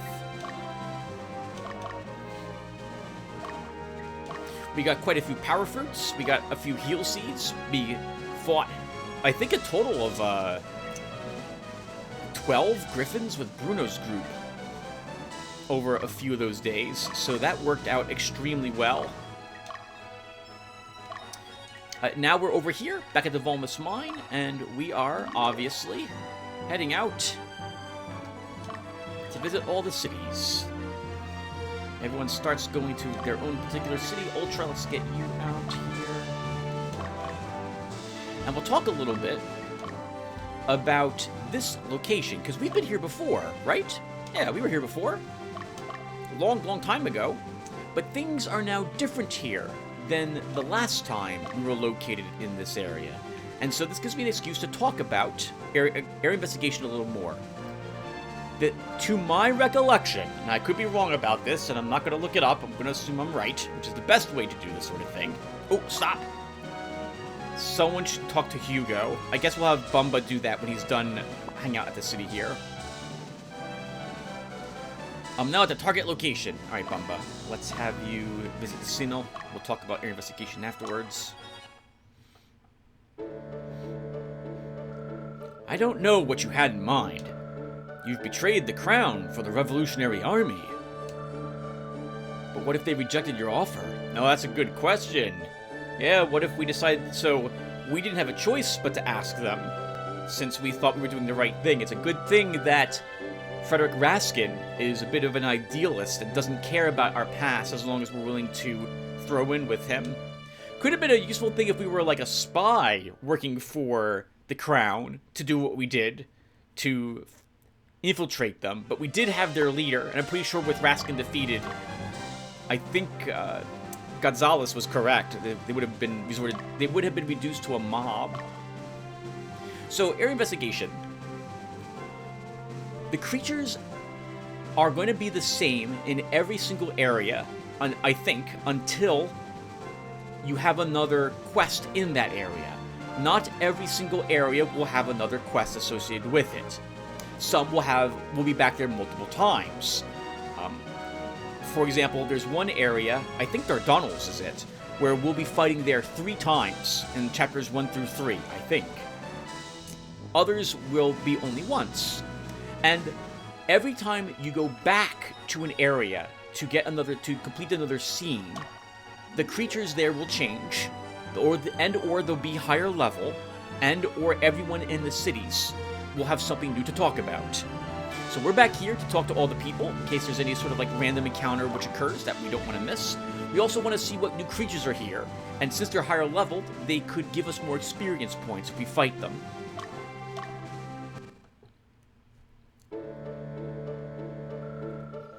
After all you did to us, you're on our side now? Can we trust you? Promise you won't hurt us anymore? So you promise, huh? Alright then. I'll believe you, just a little though. No, remember as everyone's talking about, we went turncoat. That's not likely to go over well with Gonzalez and them, which we'll probably see a cutscene for eventually. Let's let the rest a tiny bit. Alright, Bumba. Let's talk with Hugo and see what is actually here creature-wise. Oh, Bumba, the townsfolk have informed us that gremlins and worms inhabit the area. Okay. So, worms are neutral. We'll find them in mountains or blasted lands. Gremlins will be in forests and plains, I think, if I recall correctly. Gremlins are tough to hit, and gremlins are also, I think, evil, which means that it's best if we send good-aligned units out to hunt those down. Undead have also been seen in the area. Be careful. Undead come in two forms, skeletons and ghosts. We wouldn't mind having 2 skeletons in our army to help lower some of our alignments a bit. So we'll see if we can recruit at the very least one of them, but I would like 2. We'll have Bumba rest here a little bit and recover some stamina, and we'll send him out into forests, which is where I think we'll pick up skeletons. Dio, your stamina is also recovered. So, let's talk about skeletons and undead in this game for a little bit. We'll talk about the game before we can talk about random stuff. Hey, Fordham reached that city. Fordham. You can have you rest here for a little bit, cover some stamina, but you can also go into the city.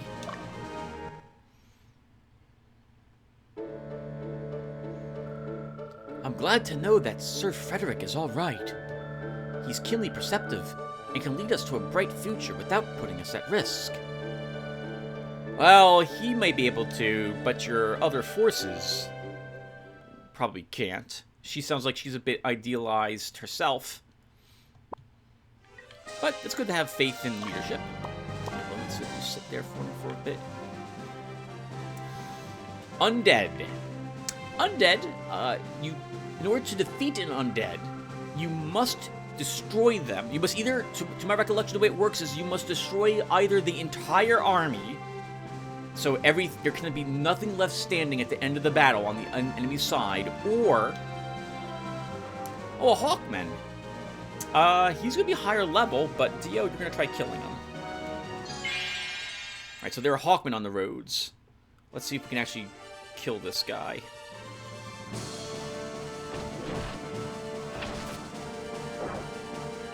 Oh, okay. If we all get to attack him first, though, he's going to run. He's running away. Especially now that we crit him. Yep. Bit awkward there. Such is the danger of having a group that does decent damage. We spent a lot of time worrying about if that would happen over in the Zenobian border. Anyway, undead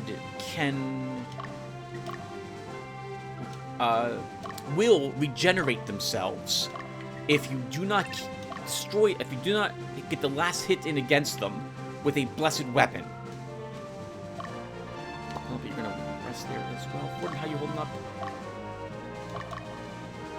So this means that, well, you're going to need fairies, or you're going to need a holy sword. I think there are some other creatures that have holy attacks. Platinum dragons, for example, have such. And so they would be a nice thing to have in your army, too, if you want to be able to destroy undead. Now, this is, again, only required if you can't wipe out the entire enemy squadron at once. But what will happen is that if you haven't done that, at the end of combat, any undead forces in the enemy army, or yours for that matter, will regenerate themselves back up to full hit points. And then you have to chew them down again. Let's go into the stronghold. Prince Amaris is quick to fight. I prefer the conservative Prince Yumel to succeed the throne. But the more I think about it, I don't know what kind of person makes a great king. Yeah, just because someone's nice doesn't necessarily mean they'd be the best leader. I guess it all depends upon what you need at that moment. I myself have no clue. And I know better than to talk about that stuff. Alright, let's head back down here. Magnus, let's have you shop a tiny bit. I think we probably want some more heal leaves. I'm gonna buy 10 of these.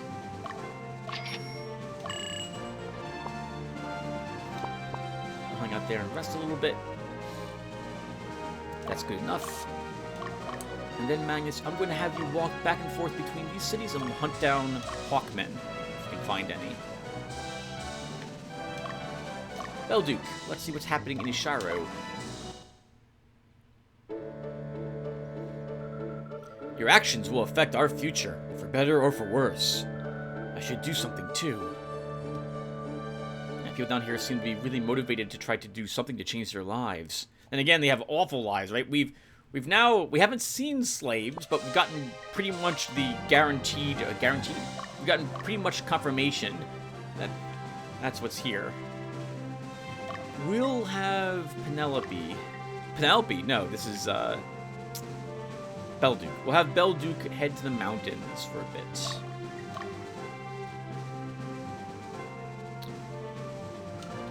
Dismiss. Ooh, you are exhausted. Let's turn you around and rest a bit.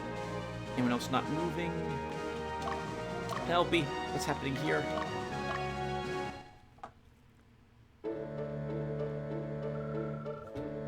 Are you on our side? You are, right? As long as you're on our side and not theirs, you're okay with me. Like, this was the girl who was yelling at us earlier here about how the Revolutionary Army just wants to help. Looks like the people, at least, are all on the same page in regards to helping. Ultra might as well have... Oh, nope, not what I do. Have to rest. Bruno, what's happening for you down here? You are fine. Let's head to this city as well.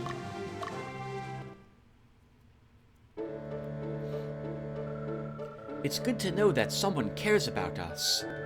I really appreciate what you've done. Good luck to all of you. Well, we definitely have the... we're either getting extremely lucky with the people, or lucky?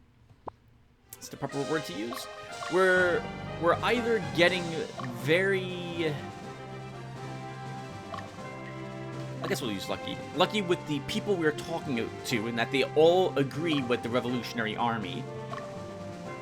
Or the people down here do indeed, the majority of them probably, hate what's going on in their subjugation under Lotus. And in particular, the prince's subjugation of them. Crap. Let's just go with that at the moment, not add anything else to the end of that sentence. You get to join just because you saved Frederick? That's actually a very important thing, sir. Huh. I ain't gonna trust you. How do I know you're not trying to trick us? I was talking about this. This guy's smart. You're smart. I've got my eye on you. And likely you're not the only one. Probably many of the people in the Revolutionary Army aren't too happy about having an entire detachment from the Southern Division now with them.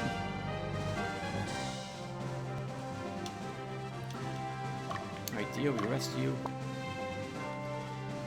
So, this time around, we kind of want my knights to find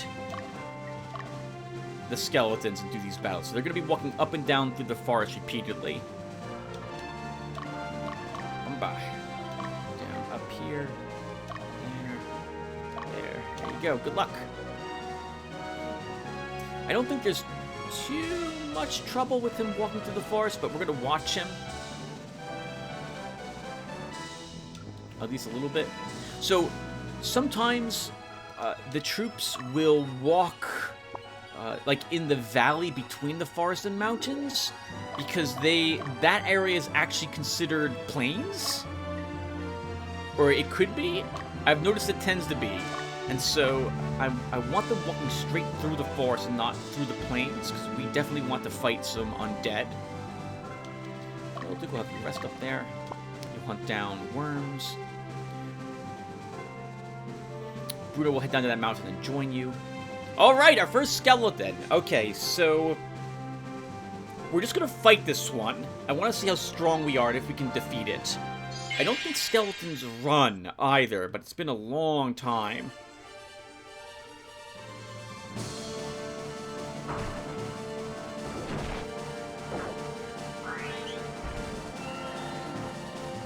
We'll find out here if it runs. It does not. Yep, I don't think any undead will run.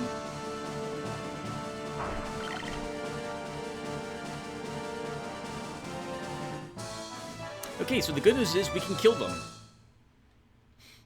Not worth much experience points, but they're easy to kill. And I don't remember any I think ghosts might run. But skeletons do not. You know, it occurs to me, I don't think I've explained all the leveling in the game. So we've seen what happens when humans level. Or what it takes for that. They have to have a certain number of stats. You must possess the certain correct pieces of equipment for them. They must fall within a certain alignment level in order to level themselves up. And then when you're all set, you then go into the army organization screen and you promote them to the class that you want them to be. Hawkmen are somewhat similar to that. You must have the appropriate gear. They must be of a certain alignment. You then promote, they have to have certain levels of stats. You then go and promote them from that one screen. You know, I don't think we explored actually all of the little areas here. Something else I don't think I mentioned it is that there's no new equipment in the area if you've already found it in that spot earlier. We did a second mission here at the Volmus mine. There will not be any new gear in any of the places we had searched earlier, but there may be a few places that we didn't search last time, and so we should investigate that. In this case, the Volmus mine is a bit bigger than the last time we were here. There's more to explore, so we should totally take a peek and see if we left anything lying around. I'm sure they're watching since you betrayed them. We must prepare for some hellish battles. Yeah, yep, this guy's smart too. There's no guarantee we're friendlies. We might have done all this just to trick them. Let's send you here, Ultra.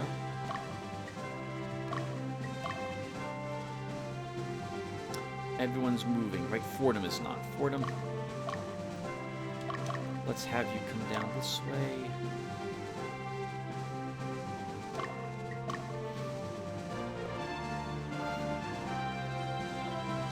Minus, you just rest there for a bit. Alright, yep, now we're just looking for more undead. Looking for more undead. Yeah, I don't like these people walking where they're walking in the forest, but I think they are still forest walking, so I think it's acceptable. Dismiss. As usual, we have to now rest. Alright, so what can we talk about now that we're... Oh, I was talking about leveling. So, some of the other creatures, though, actually everything else, to my recollection, doesn't level quite the same way. First off, story characters, like Magnus and Dio, cannot be changed into any other class. Other characters that you find, however, can be, like Troy. We can make Troy into any other type of class that we want, but we can't make Leah, Magnus, or Dio into another class. They are their classes, and they will not be allowed to be changed. Some creatures, like a Hellhound or our Griffin, they don't change. They don't get promoted in the same way, although they do change in the same. They do have the same requirements. For example, our Griffin can only level up into a. I think it's called a Operikius? I'm totally mispronouncing that name. But you don't do it from the organization screen. You must be out in the world, and it will happen like soldier promotion. But it's a different set of requirements. You must have a certain level of stats. Your alignment must be within a certain threshold, and then at the end of the fight, the creature will automatically level itself up. You must also have, just in case I didn't mention it, but you must have a certain alignment level as well. I did say that. This is very important because you might have a creature who has all the stats and what have you, but their alignment isn't correct, and they'll never promote to something else. Dragons work the same way. Hellhounds, as well, work the same way. Let's get you across the bridge here, Ultra.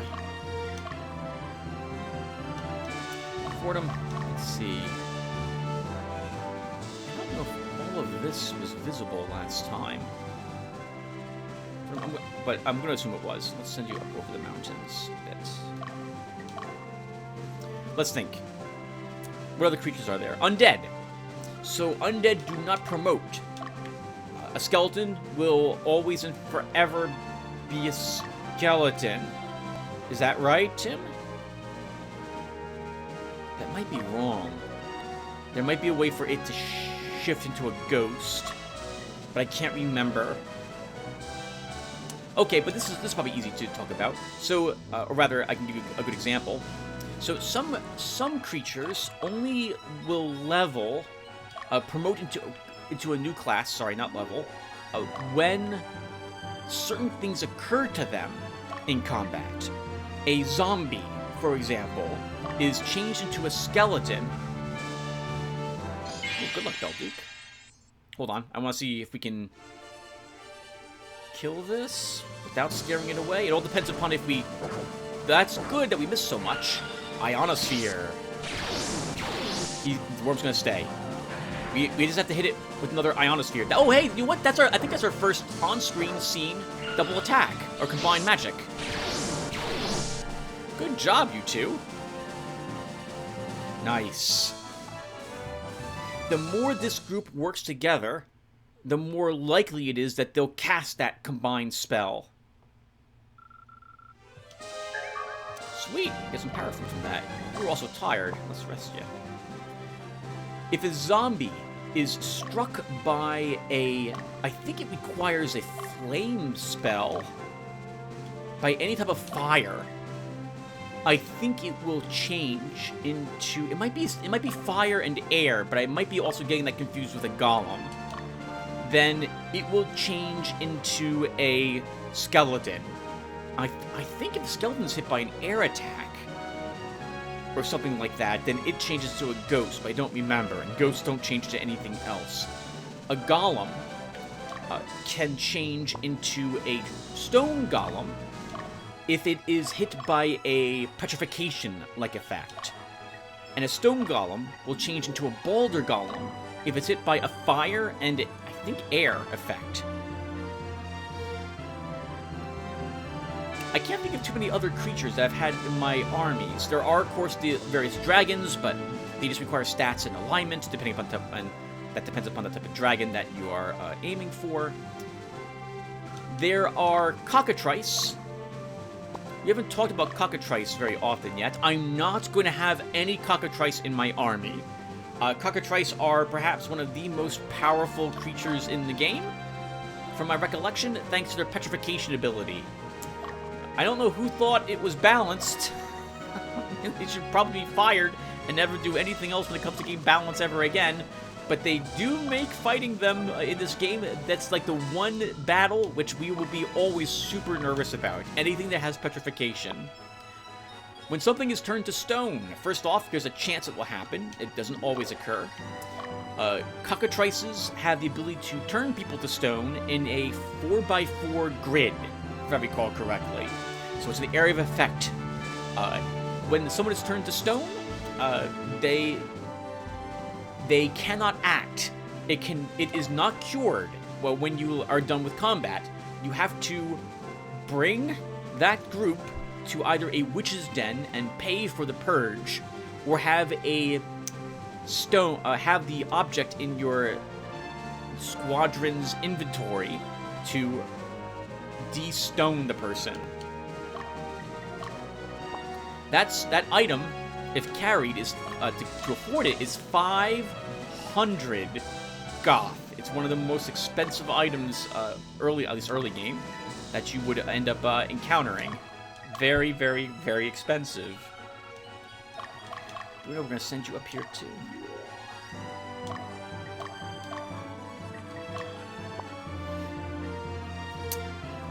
When someone is turned to stone, they are not immune to stone. Petrification does good damage. Oh, and Dio's gonna fight a wild ghost. We'll try killing it. I think Ghost, though, will run. We might actually kill it, though.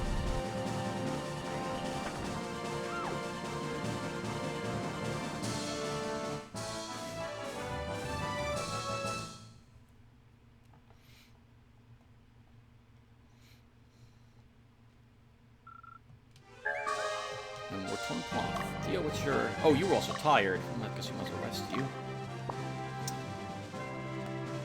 I was just talking about something, and I forgot what it was. Penelope, you're done. Let's rest you here as well. Oh, wow, we're almost done with our 7 days already, and we haven't recruited any skeletons. We've just fought a handful of them. I really do want to recruit a skeleton, so we're going to keep exploring at the very least until we get that to happen. Maybe we'll try for 10 days and see if we can recruit a skeleton.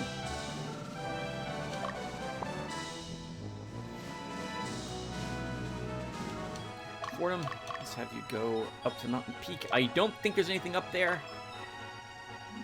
We'll search anyway. Let's do that with you. Agnes, we can rest you. What are you doing, Bruno? I think I had you going out this way. I guess we'll keep doing that.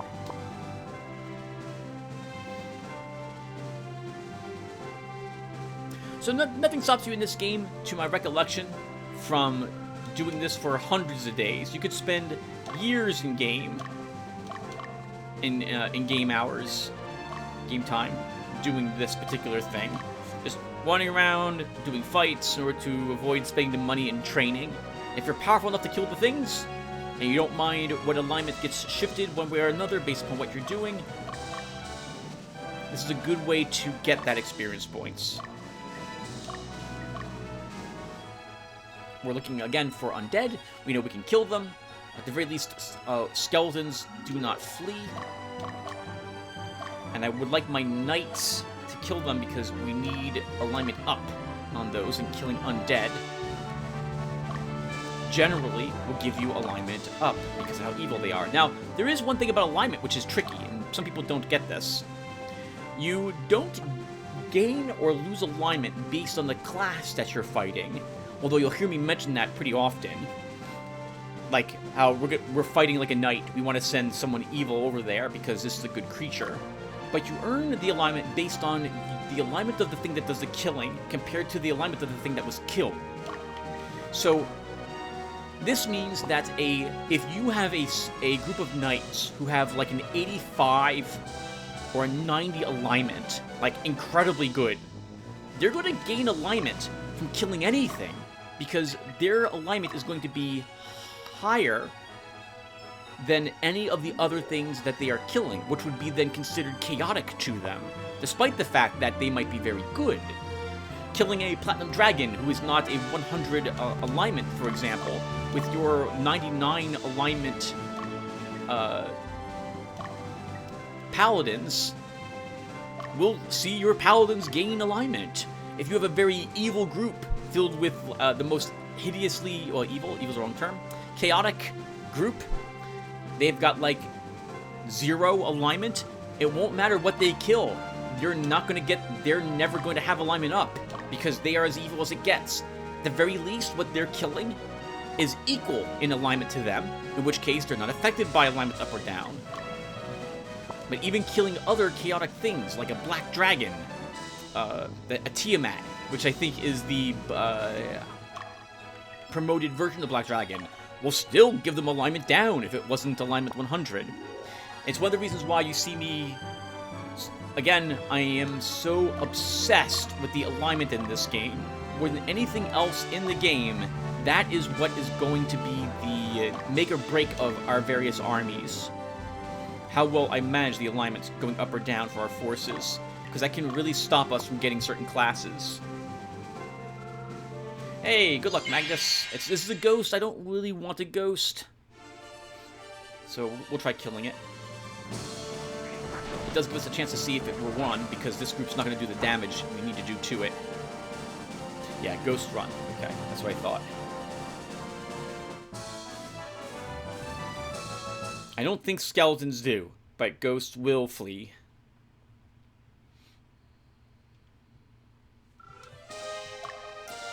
Bumba, rest.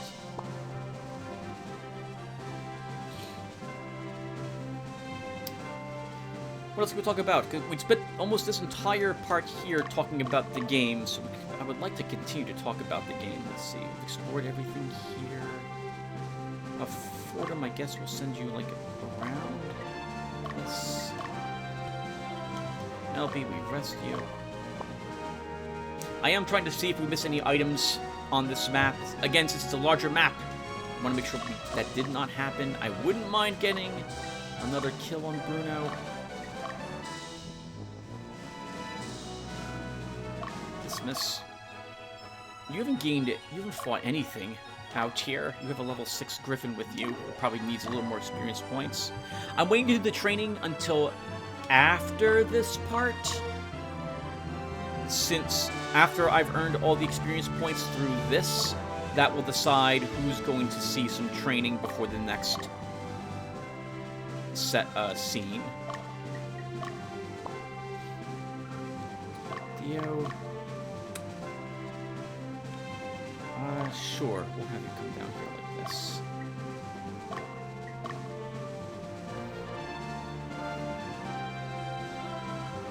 So, combined spells. So, you've seen the first combined spell now, or the first one that was available to me, Ionosphere. Remember that to have your casters combine their magic, there must be a certain level. I'm going to call it Unity, because I've seen it mentioned as that's what it is. But your army has to have, it's either Unity or Morale, I can't remember. But they have to be adventuring together in a squadron for some amount of time together in order to do it. You can't just throw two mages together and expect them to understand when and how each other casts the magic. That doesn't work. The longer that they fight together, the more often this will begin to happen. Combined magic is generally always, actually it is always more powerful than a single spell, but it might not do more damage. It depends upon, well, actually, is that right?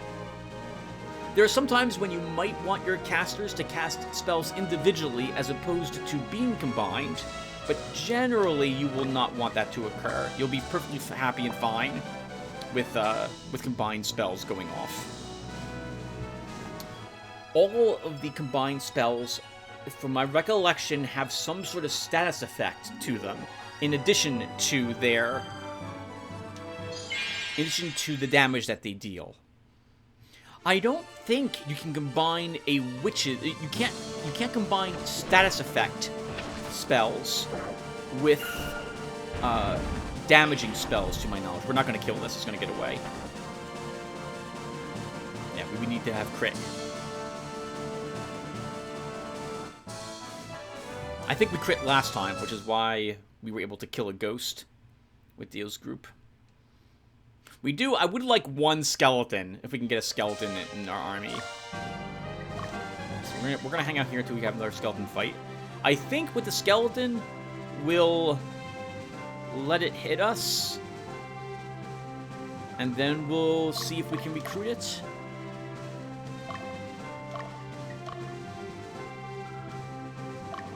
Bumba, let's have you rest. You know you rest as well.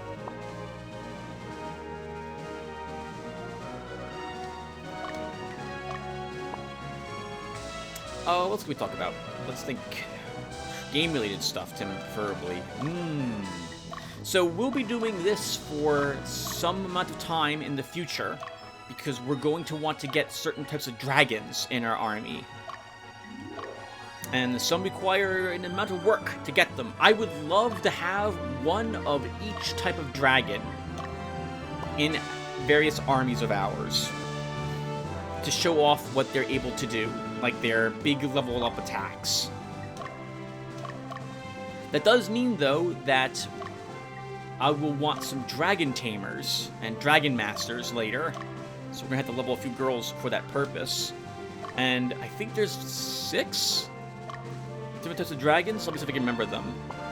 So there's green, blue, red, black, thunder, platinum. I think that's it. I think that's it. So that means that we would need 5 or 6 armies with a dragon in it.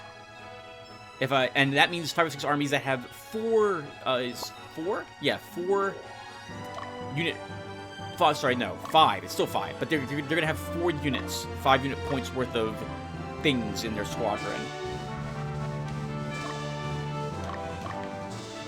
They are extremely powerful. I would say most of the dragons are probably, I would consider them broken. Their attacks, like, affect, if it doesn't affect everything in the enemy army, it affects a good portion of it. They're very strong. They are very, very strong, and we will be very glad to have them. Oh, can I name all of their leveled up versions before I get to see them? I think I can. Let's see here. So, Tiamat is the leveled up black dragon. Hydra is the level up blue dragon. Flare Brass is the leveled up red. Bahamut, leveled up platinum. Quetzalcoatl, I can never pronounce that, is the level up thunder. And I don't know what the green one's called. I can't remember what the green dragon's called. I know what effect it has. It's arguably the weakest and trickiest of the AoE effects to use, depending upon what you're fighting. It applies power down. I guess I can talk about what all the effects do, too. So, the Flare Brass is effect, I think, inflicts power down on everyone in the enemy squad when he uses it. I think it's the weakest of all the big breath attacks that they possess as well, if I recall correctly. I do remember. It's called Crimson Note, is what the Flare Brass uses. Oh man, I'm not gonna remember what any of the other ones do, though. I think the green ones is called Earthquake, and it applies, I think, power down to every enemy unit in the squad, but it only will affect them if they don't have flying. If the enemy unit has flying, they'll fly up above the ground to avoid the big AoE, which I've always thought that's rather clever, but it does mean you have to be a little selective as to what you send that army against. The Hydra's ability puts things to sleep, if I recall correctly. So does the Black Dragon's effect. Tiamat's. I don't remember what it's called. Abyss? No, Abyss is what the Gremlin uses.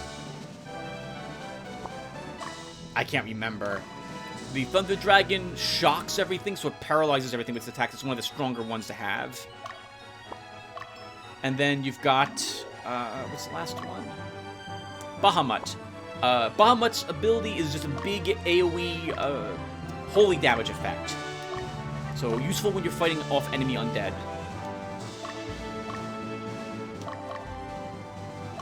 And so much for fighting so this is kind of what happened down in Zenobian border. We didn't have very many encounters. Actually, didn't have any encounters early on. And even the ones I had later on, it was only one who was getting kills was Bruno, I think. Is that right? No, that's not right. I think Penelope killed the young dragon. The 10 days I decided not to keep. Theo, let's have him go up here. But we kind of have to wrap this up, Tim. If you don't get a skeleton on 10 days, I think we're just giving up on the skeletons. And we'll look for them later instead. We don't need them, but it would have been nice to have. We'll search that forest one more time,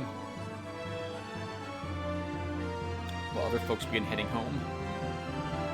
Okay, wild skeletons. So let's let it hit us. and then we will try recruiting it.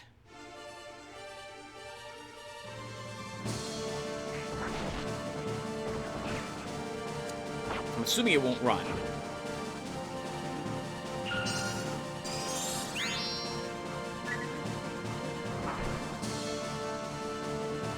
Hey! Alright, gained a skeleton. Alright, I wanted at the very least one. I wouldn't mind having a second, but I don't need a second. Alright, we'll go take a look at him in back at our base. I'm still going to walk down here one more time with my knights and hope they can fight one. But we're coming up on 10 days. Yeah, we should probably wrap this up. Penelope, you did not fight anything over there. That's such a shame. Ultra, you also didn't fight anything. Let's bring you back home. Bruno, nothing for you here, but that's acceptable, right? You killed so many griffins in the last location.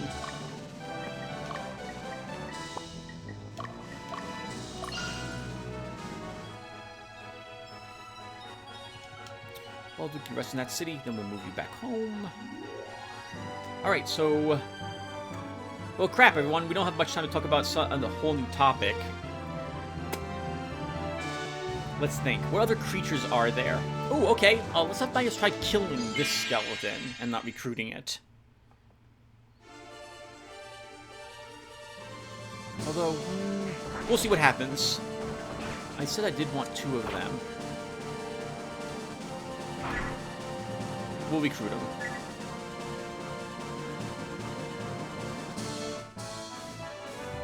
Maybe one of these is a higher level than the other one.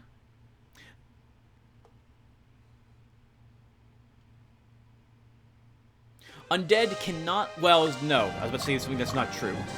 Most undead cannot lead an army. Some undead are able to. But the undead... Oh, there are other undead. That we are not going to be able to find in this fashion. Oh, crap! Right, we can get a piece of equipment for one of them now. I forgot all about that. Actually, can I? Yes, I can. We have to go to Malaysia, and we have to end up at this one city at a very certain time of day. Or evening, I suppose is the proper term for it. And we have to go in there with a gentleman, not a girl, in order to get, I think it has to be a guy, in order to get the item in question. He has to answer a series of questions, and the answers to those questions depend upon what minutes of the day it is. Between, was it 10 o'clock at night and 6 o'clock in the morning? If I recall correctly. Been a while. The vampire asks you questions, and the answers to these questions change. You get different questions, but also the correct answers are different to the same exact question.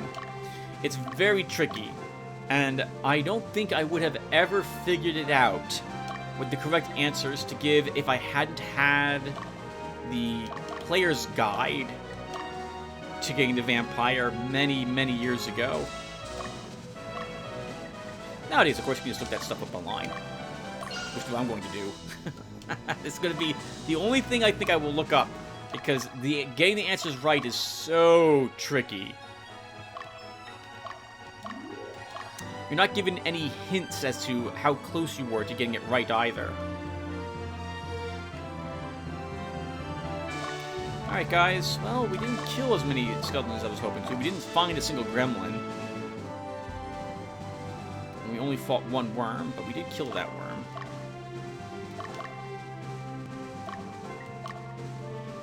But we're done. We've been here 10 days. That's enough. Could stay here another 50, but quite frankly, I don't think you guys want to listen to me chat for 5 hours about nothing at all. So let's not do that. Bill Duke. There was a penalty to... A penalty? I don't know if that's the proper word. There is a consequence to doing what you see me doing. And that is that the more that you kill in this fashion, the higher level your units become. which translates into the likelihood of getting alignment down as you do the scenes that follow.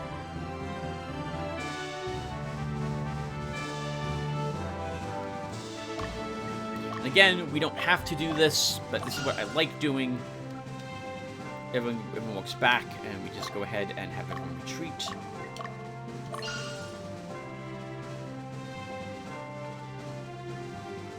Penelope, that's good enough. Let's have you come back home, too. One less attempt to find a Hawkman on the road, or maybe a gremlin, and kill it. But I'll assume that does not happen for her. I think skeletons are the only creature... No, golems? I don't think golems run either, but golems are tough to kill if you're farming golems. Alright, Penelope. And everyone, that will do it for the area investigation. So, well, as before, I'm going to put a small cut here. When I come back, we will be heading over to Gunther Piedmont, but first, we're going to do some training. And then I want to see what happens for our birthday, because we haven't seen the birthday event, and it totally transpired. So we'll go ahead and take a peek at that too. So give me a few seconds, though. I'll be right back. And by that, I mean in another day or two. Hey, everyone. Let's go ahead and get some training done. This particular part won't be very long. I'm not imagining it's going to be longer than like 15 minutes, which is actually kind of long if I think about training for Ogre Battle 64, but I'm not intending this to be as long as the other parts so far for this video, and I want to keep this a bit separate before we do the birthday event and head on over to the next scene, because we're going to do some army organization again before we get started with this. So, I'm first going to go ahead and remove all the soldiers that I have in these squadrons so I can get a feel for what it is that each squadron needs to finish itself up without any soldiers in it. Okay, so we need 1, 2 frontliners and 1, 2 backliners. Okay, that's doable, since we did pick up 2 skeletons as well.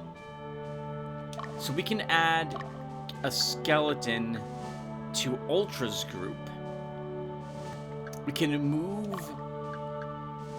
probably move Droit out of this group, stick him in this one, and then give this group a skeleton as well. So let's do that to start. I did name the skeletons Spinal and Cage. As a heads up, the fighters and Amazons who have not yet been leveled up will get unique names. Oh, soon. By the way, I should probably do other naming while I'm remembering to do this. I also renamed 2 archers. Basically, I moved Cassandra to this archer instead of this one, because the alignment on old Cassandra here was, it's shifting to evil, and I'm going to want this group to be evil, which reminds me, you have that skeleton in the wrong group.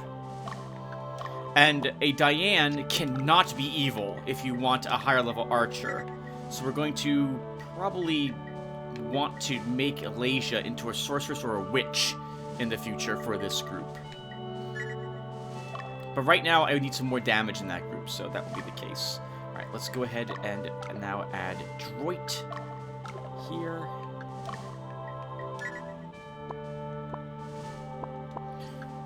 Okay, and we need just 1 mid-fighter for Magnus. I can't really give him one at this particular moment. So now we'll just re-add some soldiers to him. Oop, I'm a little far away from the microphone. Okay, now to rename some other people, as long as I'm remembering to do this. So let's see. Who's asked to be part of the group that I don't have in our army yet? Grumbly. Grumblekin would like a ninja named after him called Grumbly. So, let's see. Ivan would be better suited for this in some capacities because his alignment is already leaning chaotic. And to be a ninja master, you must be more chaotic than neutral. I think it's 0 to 40 for the alignment. But I am a little nervous about making Ivan named after you, Grumbly, because he's a frontline fighter guarding Bruno. So I don't think we'll do this with him. We can have this character do it. This group is neutral, but if it looks like if we're in danger of remaining neutral, we can move you out of this group and swap you to some other evil group. So, welcome aboard, Grumbly. Thank you for enlisting. We are glad to have your service. We will hopefully see combat very soon.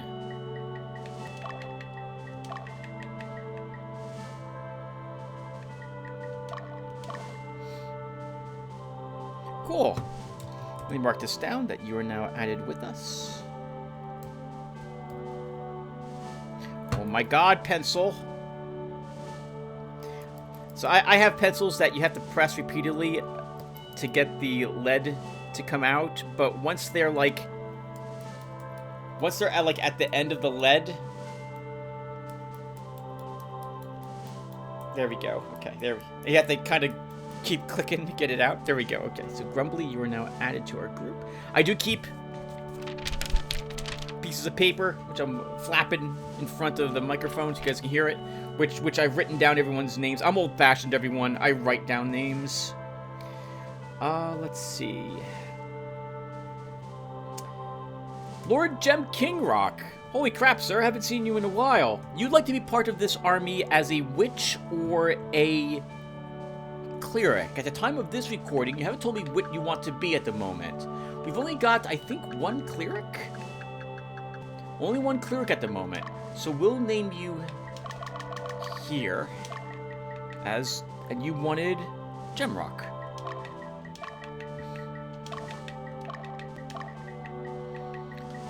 Welcome aboard, Lord Gem Kingrock. We're glad that you enlisted. We are pleased to have your service, and you hopefully see combat very soon. There are a few other people that we could get in. Methrajon in particular. You asked to be an undead, a pumpkinhead, or a golem. But I don't know if I'm keeping the undead I just recruited. At the moment, I have them mostly for the alignment lowering capability of them, more than I want them in the fighting force. So I'm not quite 100% sold if I'm keeping them yet. So I'm not going to name you after one of the skeletons. I'd rather you be a pumpkinhead, because I'm only going to have like one, maybe two of those in the future. A golem could also be nice. Let halt, we can't make a doll master yet. And that's it. That's all I can do at the moment. Okay, so let's go ahead now and get some training in. And to that end,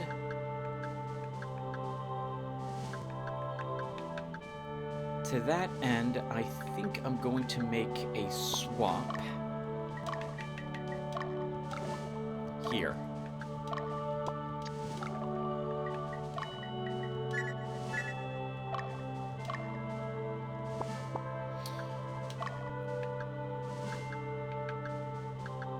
This will level Dio and Muller, but not anyone else in this squad. So Dio might do he might do 2 trainings.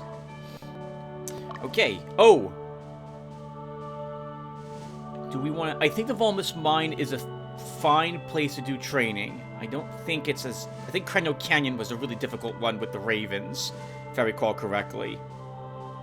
But why don't I go and make a save in case I'm wrong, and let's do some training. I don't want to go down below 2,000 Goth if I can help it.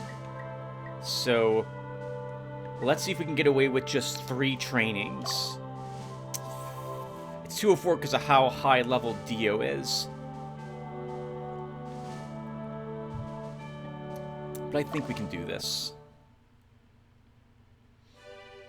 Okay, the imp's going to be really annoying, but we can win this fight. Our goal is to grow in both mind and body. It's against our will to fight, but if it promotes growth, we accept your challenge. You'll note, by the way, that our ninjas are green, enemy ninjas are purple. I'm not quite sure why, but I did notice when I was looking at the army off-screen that ninjas and archers are favor forests as the terrain they want to be in. I've been tempted to make an army designed for forest travel. I wonder what, I think that only affects their movement. I don't think that affects, like, combat for them in it.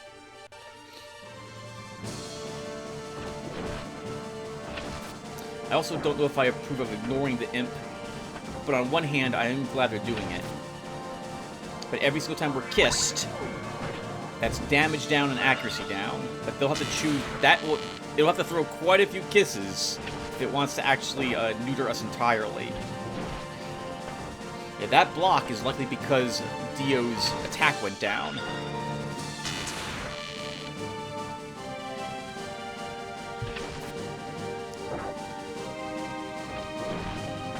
Yes! Alright, one enemy down. That greatly lowers their DPS. And it's over once we kill this Valkyrie. And she's not going to survive this round, I think. Yep. Alright, just the imp left. Gonna be hard to hit him, though. I say, as everything hits him. I'm used to having a high amount of dodge on those imps, so glad to see that's not the case.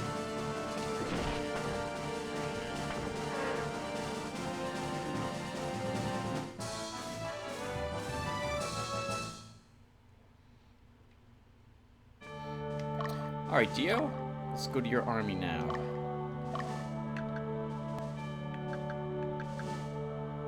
They could stand to have more training. Muller is now level 6. It's probably too much to ask that Muller can be promoted. He can! We can make him another ninja. For 210 Goth, though. Maybe we don't do that. Ivan, can you be any... You can't be anything else. Darn it.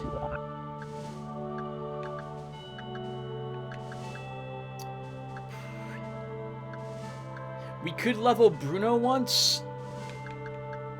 So here's a choice.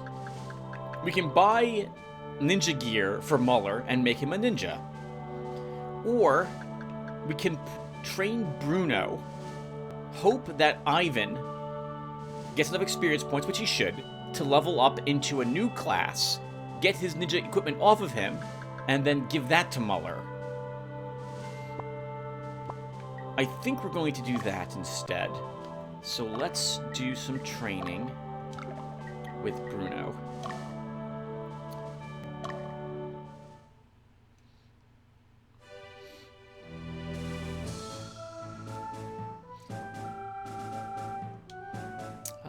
Yeah, there's 2 of them, so we should earn 20 experience points from this battle.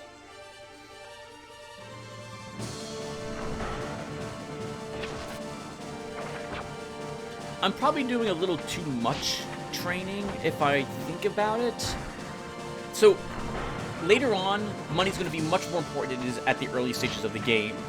Right now, our biggest concern is affording the occasional resurrection and equipment. Later on, powerful pieces of gear might be available for sale, and we're going to want to spend money to purchase some really difficult to acquire things. In Gunther Piedmont, where we're going, in Burgundy, according to my notes, we can pick up some silk there. But I remember the silk being like 2,000 Goth to purchase it. We're not going to have that lying around, so we'll have to come back there later. I think it's also only available on like the 15th, if I recall correctly. Anyway, Bruno won that battle, which I fully expected him to do so. Bruno is our first level 8 now, too. Holy crap, as is Gina. By the way, note that, look at Gina's scale here for her alignment. And now look at the skeleton. Gina is more evil than a skeleton is. Her alignment's probably 0, or very close to it, given how that scale is weighted, which means Gina's gonna have a hard time ever increasing her alignment. But we don't ever need her to. A Cerebus requires an evil alignment to be upgraded, so she's perfectly fine. Next, let's see if we can now change your class into something different, Ivan. We can, all sorts of things. Okay. We'll make you a fencer.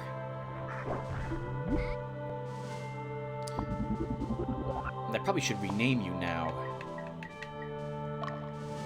I don't really have someone in the wings to be this. I'll come back and name you later. It's not that important. Okay. Well, now that we've done that, we can class change Muller into a ninja, because now we have all the gear, and we save ourselves a little bit of cash. It's better to do this with hand... Oh, Theo, you got 2 ninjas yourself and 2 archers. I kind of like the look of this army. So I think we do another battle with you, Dio. So let's train here again. We're just under 2,000 Goth.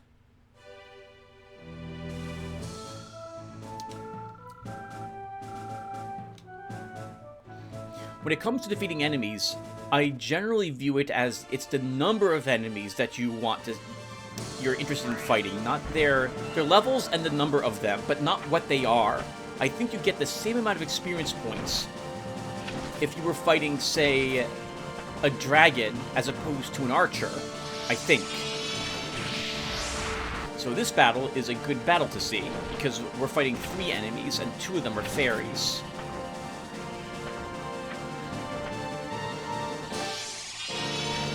Oh, they're focused on leader, apparently. Oh! That was a giant hit on our Amazon there.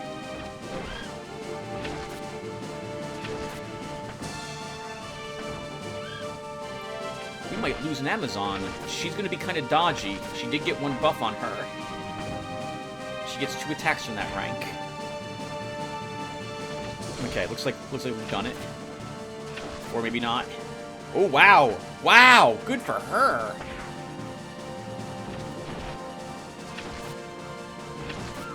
Woo! That was closer than it needed to be. 65 experience points for that battle, because they were higher level than those people were. Okay, let's see. So, Grumbly, you now leveled up to level 7. It's not possible for you to be a Master Ninja at this point in the game. You need much higher stats.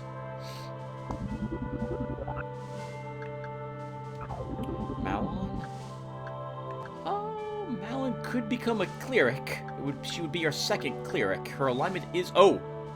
Her alignment is slightly leaning towards good. Grumbly, what's your alignment? Neutral. Muller, what's yours? Neutral. Butterfly, interesting name. Also could be a cleric. Neutral alignment.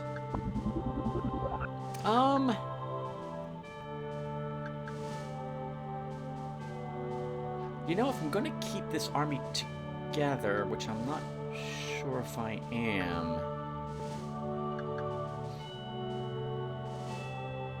No, I'm not going to. We're gonna put Shannon back in this army.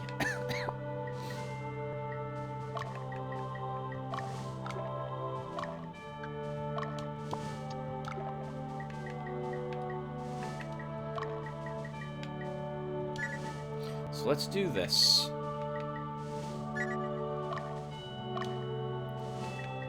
And then we will class change here. And Malin can become a cleric.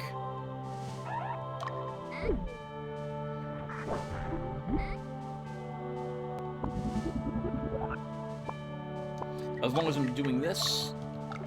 Archers generally do better on the 2nd row than the back rows. They do more damage, as you can see. And they still get 2 attacks in the 2nd row. So we want her somewhere in the 2nd row. Let's do something like this. We have any other archers? We do. Oh, but we can't move. Oh, hold on. Tracy is fire. We don't have a fire caster yet.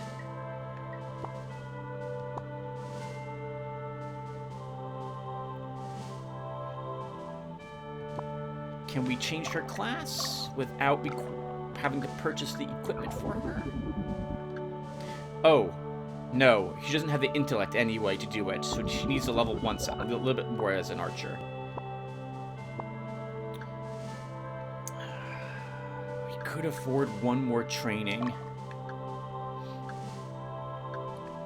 Maybe we do that for Dismas to get Droit leveled up a bit.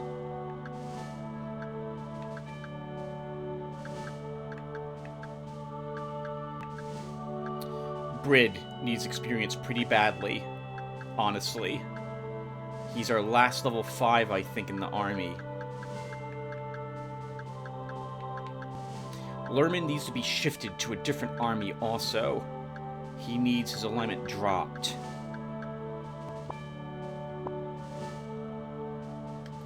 Let's do a little bit more of this. So we're going to swap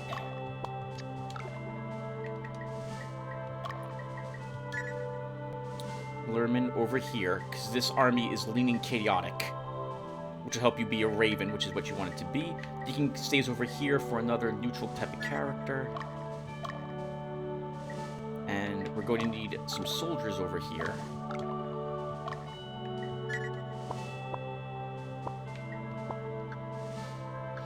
Double check really quick. Everyone's got 5 total worth of forces. I guess we don't have to do another training. We'll be fine. Double check all their gear. Their items are also somewhat acceptable. I forgot, ninjas only let you bring like 1 piece of equipment with you. So does the sorceress. So Dio's all maxed out on gear. It'll be fine at the moment. Okay, so then we're done with the training. I have one. So another cut, and then when we come back, we're finally ready to do Gunther Piedmont. Give me a few seconds. Hey everyone. Alright, it's been another 2 days, and it's time for us to finally get over here to Gunther Piedmont. And by 2 days, I mean real life days. You won't believe how difficult it was to not just play this game over and over and over again for the rest of this week. But I don't want a backlog of like 50 videos. I don't want to finish this game and not be able to react to what you guys are telling me. It was worth it. Before we go to Gunther Piedmont, though, we've got a birthday to go and view. So, let's go ahead and do that. You view your birthdays in the events option, and the only person whose birthday will ever be visible here will be Magnus's. Even though Leia and Dio likely have their own birthdays, I mean, they are in this world and were probably born into it, we don't have any special events for their birthdays. Magnus's only. In the midst of a fierce war, Magnus turns 19.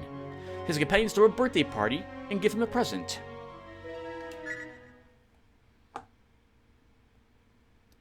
Happy birthday, Magnus!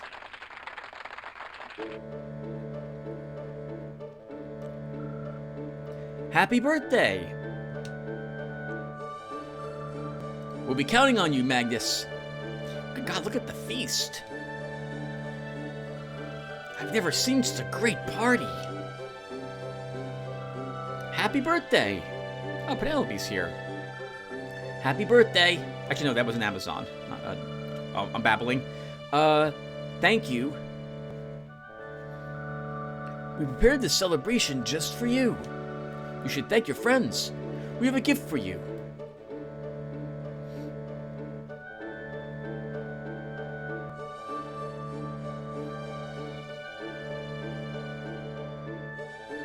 Oh, this is not what I expected it to be. Goblet of Destiny. This is a consumable item. It's a one-use thing. I don't remember what it does, though. Oh, man! I don't remember what that does. Okay. Let's go and view it in our item list, and maybe it will tell me there what it does?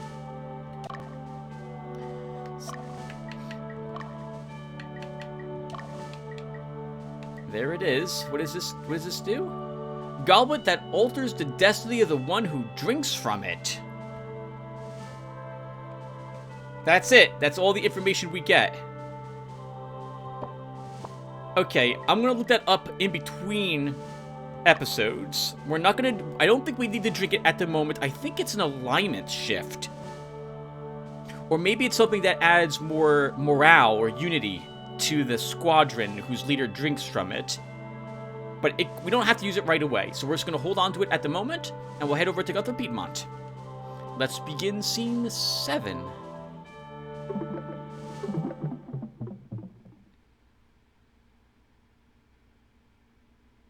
Scene 7. A New Beginning.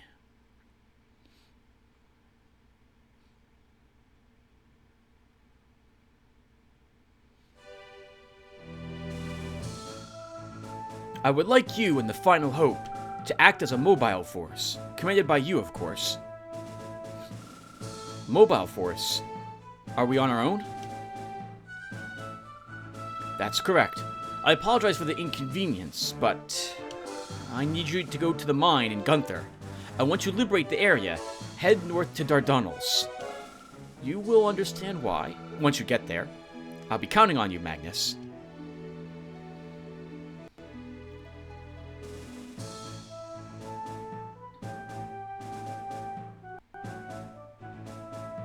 So that was a flashback to when we rescued Frederick.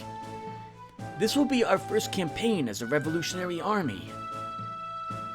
Hugo. Oh, what's the matter, Magnus? Do you think they don't trust us? What are you talking about? You're thinking too much. But these are really guerrilla tactics. We're alone in this. It doesn't matter if we succeed or fail. What does that tell you?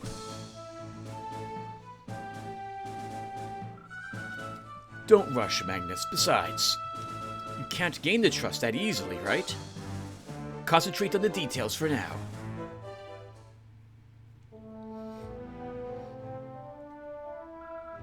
Let's get started. Our headquarters will be in Takua, the land of commerce. Takua? Takua. Taki. You must reach the Gunther mines, a day's march to the southeast. Liberate the mine from the southern division. Now, regarding the route to take, liberating the nearby strongholds won't be a problem. However, the rough terrain surrounding the Gunther mines will be a challenge. Marching on that terrain will eat up a lot of time, and we should expect enemy troops to ambush us. We must be doubly cautious about where we travel. We should either form units specializing in mountainous terrain and march directly on the mines, or go around the long way and approach the mines from the south.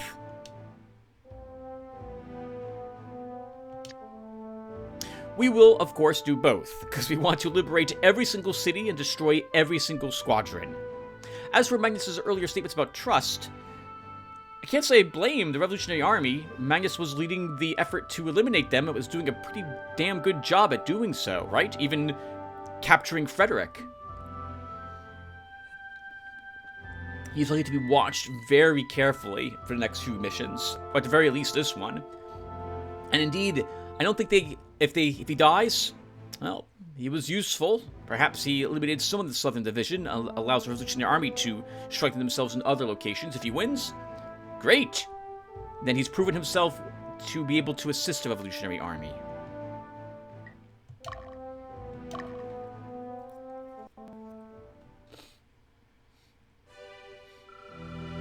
Now, we have one more objective. To rescue a man. A man who could be of great help to the Revolutionary Army. Who is he? Asnabel Berod. He was once known as the Iron Hammer of Palatinus. If he didn't rebel against Lotus, he would have been a high-ranking officer by now, but he's quite a stubborn fellow. Do you know him? I guess you can say so. Well, Magnus, isn't this a good opportunity for us to gain their trust? If we complete this assignment, we'd certainly be part of grander operations, as members of the Revolutionary Army.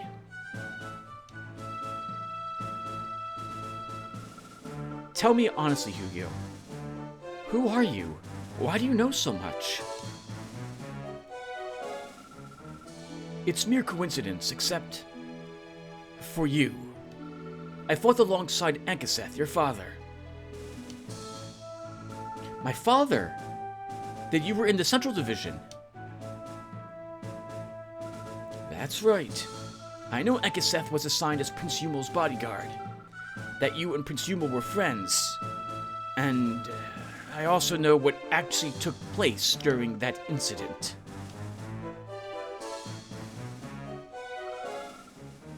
I wouldn't have imagined. I didn't intend to hide it, it's just that I couldn't find the right moment to tell you. I understand why you wanted to keep some distance between you and your father.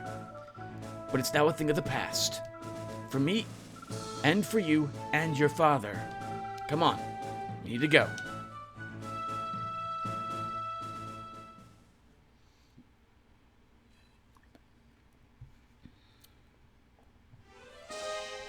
Winning condition. Taking over the enemy headquarters at Gunther Mines. Losing condition. Invasion of your headquarters, the death of Magnus. Missions. Alright, everyone, let's get our people deployed, and then I'll put a small cut here so we don't have to rewatch everything. Now, in this mission, I'm probably going to keep... It's quite funny, because when I originally started this entire episode a week ago, my intention was to have Bruno, of all the squadrons, definitely see combat in this mission, because he was the lowest leveled. Now his squadron is the highest leveled of all the squadrons in our force, so he is probably going to stay here and guard our capital. Of all these squadrons we possess, he's also the strongest squadron. Gina lets him basically chew apart an entire army at this stage of the game. Alright, let me be right back. I'm going to put a small cut here. Okay, and now we're good to go. So let's take a look at these cities and who's guarding them. Yun at Mosca. It's a alignment 73 location, so we want a good aligned unit to liberate the city. The army itself, though, has knights and wizards in it. Good aligned and evil aligned units. Level 10 on Yun. Holy crap! And a super high level knight guarding it. Oh, that's gonna be a bit awkward. Okay.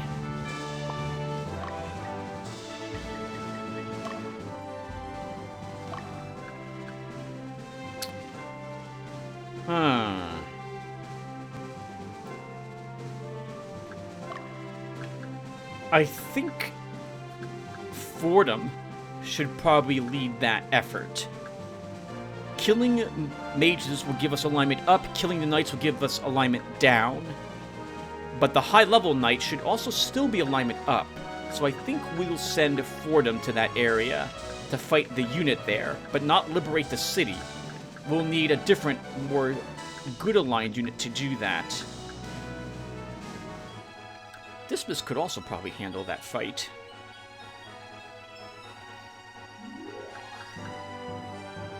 You know what? I think we'll have Dismas do it. But we'll need a good aligned army to take the city. So that will be Penelope, I guess. Or Bumba.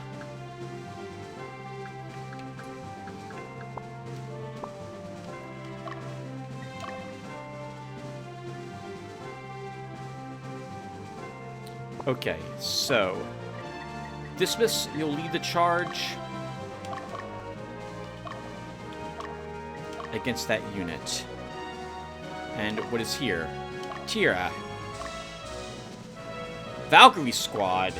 A good chance for someone to gain some evil alignment. Ultra. Let's have you fight them. And this city? Alignment 47.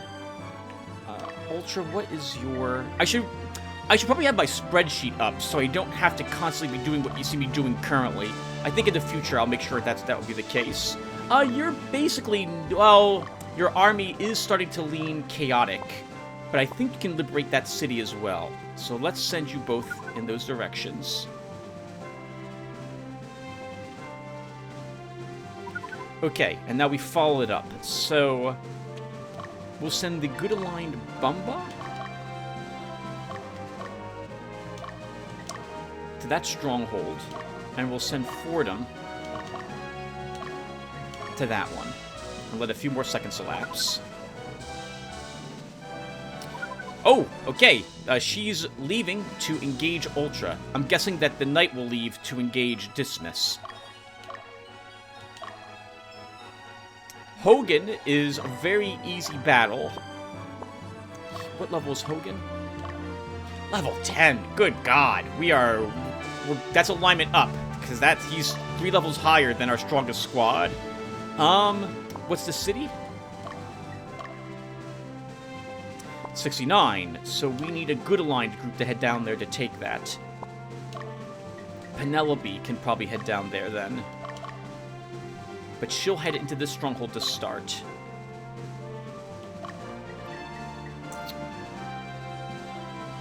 Belduke. Oh, crap! Belduke, I forgot about you. We'll send you down here as well.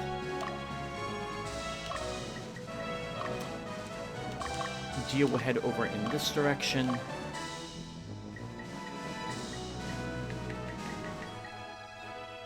As will Magnus. Actually, Magnus will head in this direction. And that leaves Bruno at home to guard. I should have paused Ultra to let her be on the bridge. If we do well here, we're gonna make this squadron run. Remember that we picked up some skeletons in the last episode, which themselves are not very strong defensive-wise. They don't do the most damage either, but they're here for their alignment.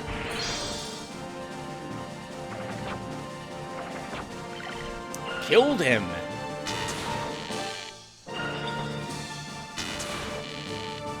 We may actually lose this battle. Holy crap! And we could use an Elempendra, given all the damage that they just did, if we so wish. I'm not going to. But this would allow... So, enough time has elapsed in combat that we are able to use this. But if we use it, although we'll get experience points, our alignment won't be adjusted if this kills anything.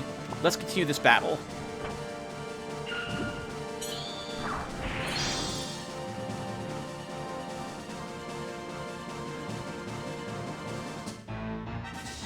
Yeah. Ooh, Ultra lost.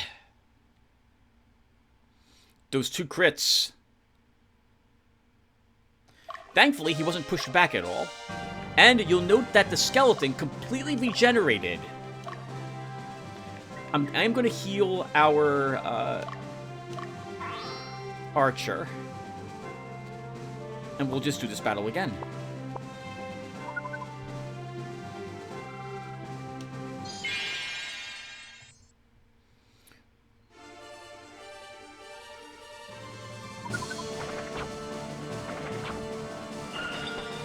Uh-oh. Lerman, you might die here. Unless we kill the leader by accident or on purpose.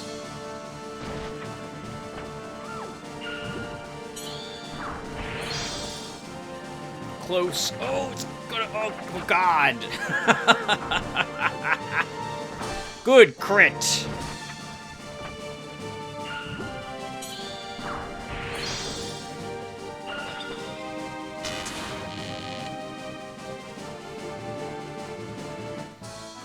Delicious alignment down.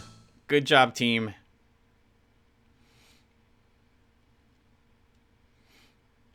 Nice. That throws her away across the bridge, which is fantastic. And Ultra, I'm going to pull you back to this stronghold to recover your hit points. Without her leader, we shouldn't have to worry about Tira very much.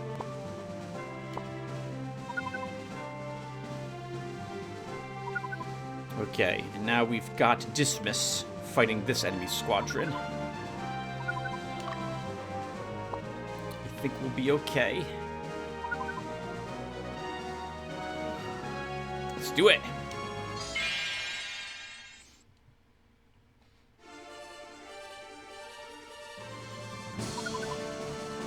Good. That's a wonderful starting crit. Dismas is set to attack leader, I think. We might kill the knight. It will be tough to tell for sure if it will occur. Oh! Pummeling our Beastmaster there. That guard ensures that we don't kill the leader.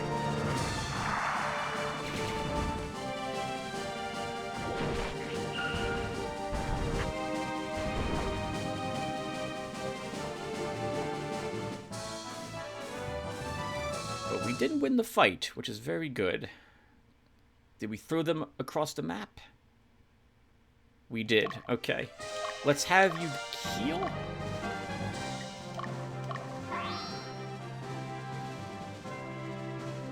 And keep charging them.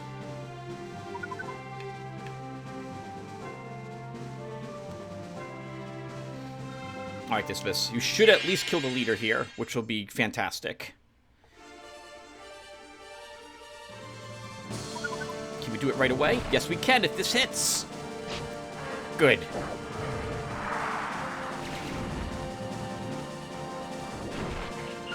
I wonder if it'll be alignment up or down for our Beastmaster, given that that was a knight that's normally alignment up, but he was so high level.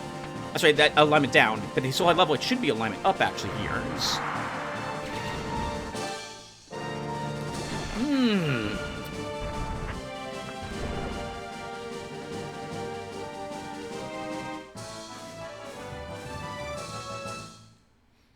Oh, big hit there. Lots of crits on the enemy side. We do have more heal leaves and we're going to use them. So let's see. Keep our little fighter healed. I suppose just in case we will heal our Griffin. Donovan is cured.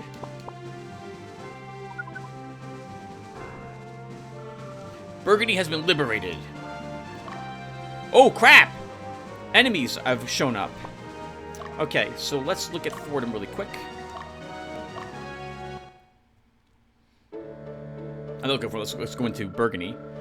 I see. From the Albion army to the Revolutionary army. You sure are going through a hell of a lot of trouble. Well, it's your choice. And if I was still young, I'd be just like you.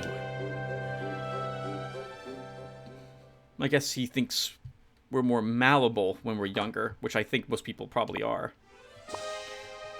What's arriving towards us? Oh my god, that is a terrifying army. A beast tamer with 2 hellhounds in the front rank. Oh god. That's really rough. Bruno, we need you here in an attempt to fight that group. And what's this group?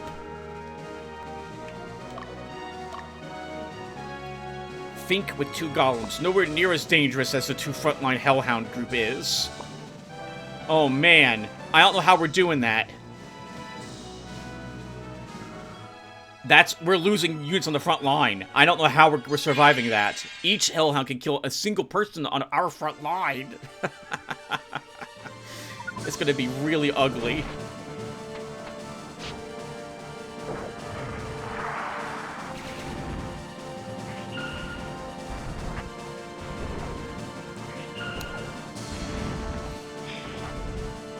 Decent damage, but we can take it.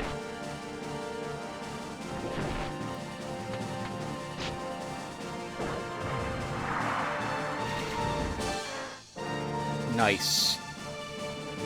Nice. And we killed only 1 unit, which is, of course, the best thing you can do in a battle. You never want to defeat the entire enemy army if given a choice.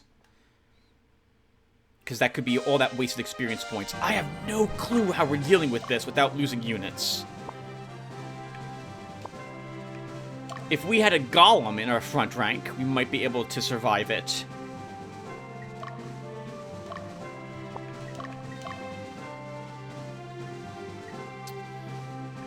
Penelope has a chance, given that we do have a healer here, so we'll try using her to start. Man, that's nasty, though. That's a really nasty fight. So Penelope will lead off. Belduke has a chance as well, because of Ionosphere, and I don't care if the skeleton dies. So we'll start with Penelope, and then Belduke will follow it up, I think, and we'll see how well we do. Meanwhile, Dismiss finishes up this enemy squadron.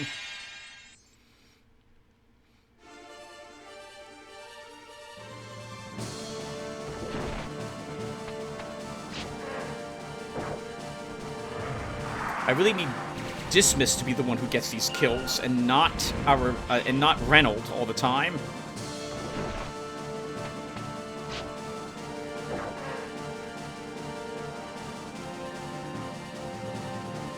Hey, nice. Are there 100 experience points total in this mission? Because Donovan had exactly 0 when we started. Alright, Dismiss, and now you go to the stronghold. You chill out there for a bit. Penelope. We just wait here with you. Mosca has been liberated. Ultra. Let's pivot you here.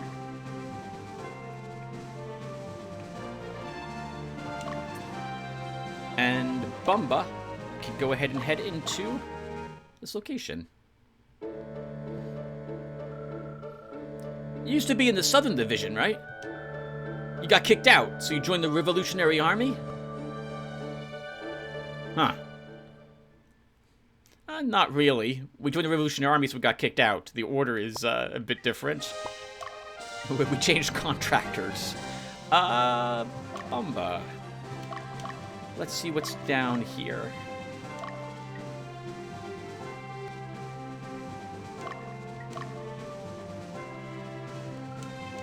Dismiss, since you... So, what I tend to do in each of these scenes, is I want each individual squadron of mine to defeat an individual squadron of the enemies, given the chance. So because Dismiss did that, we're done moving Dismiss. Oh, what's for sale here, by the way? Ultra. Let's see what's for sale.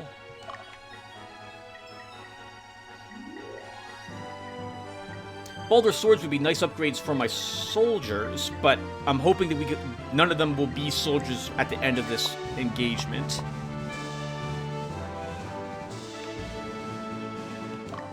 Okay, someone's got to head out and get ready to intercept the first one of these guys, and that's going to be Penelope. I think it's Ladish.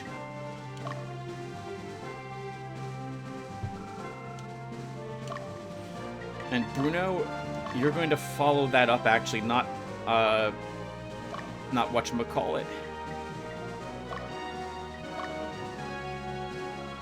Wait, there's something here. Spellbook. Good job, Bumba. Alright! Oh, God! We'll probably be using an Pedra for this battle. This is too tough for us not to use one. Oh, God! It's gonna be a lot of damage. We can take it.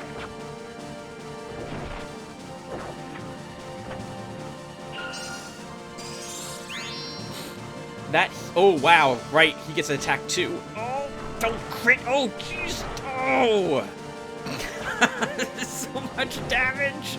Holy crap. We did crit, which is nice.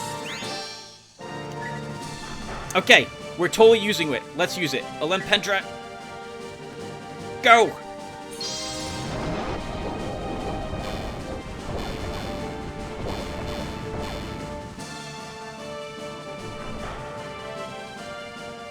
That guarantees our victory.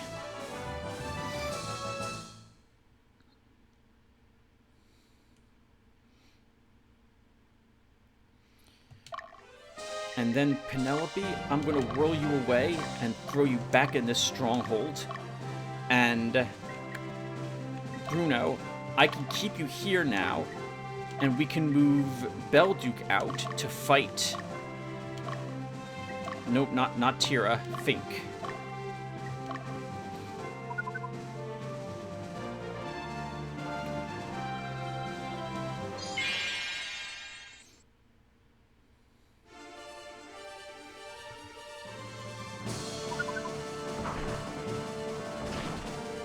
Beastmasters, to my knowledge, do not help golems at all.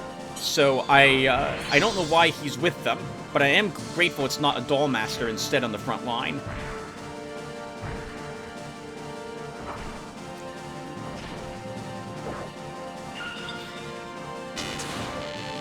Good. And that leader's down.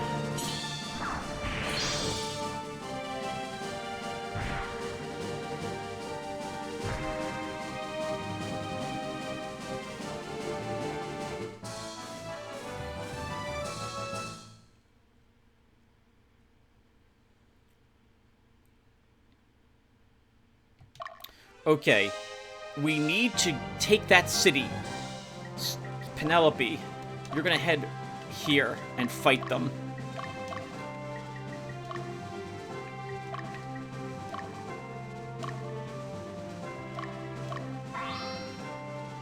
Because I don't want those hellhounds healing.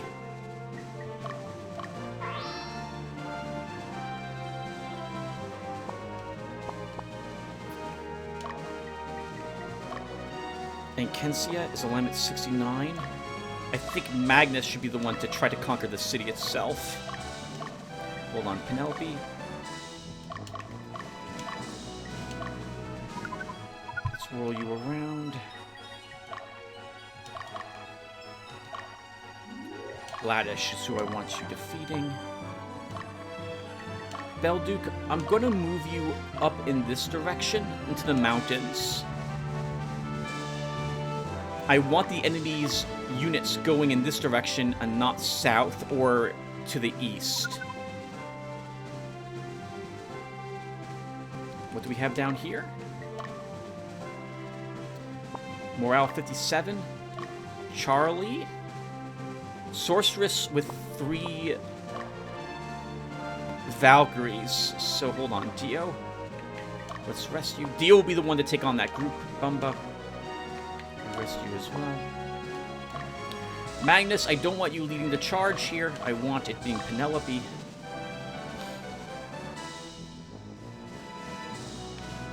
That should be good.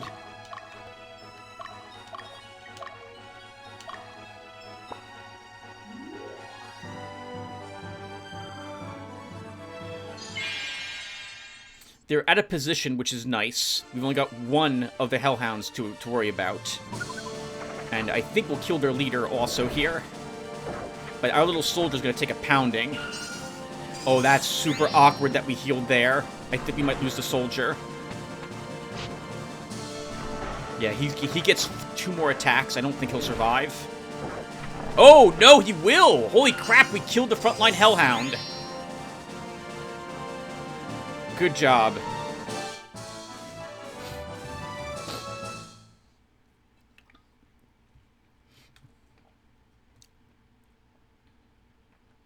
Perfect.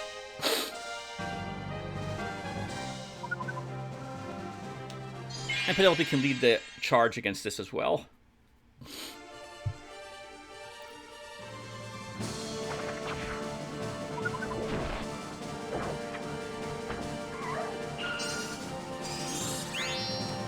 This group is better suited for Magnus, so he gets more soldier points than for Penelope to fight. If we didn't have the cleric in this group, we would have lost probably both Penelope and the soldier to that initial engagement.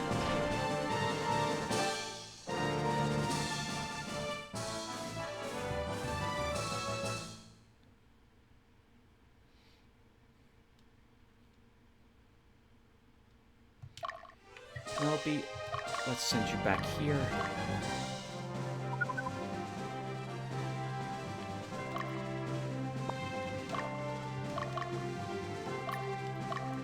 very important duty of going over here, Belduke.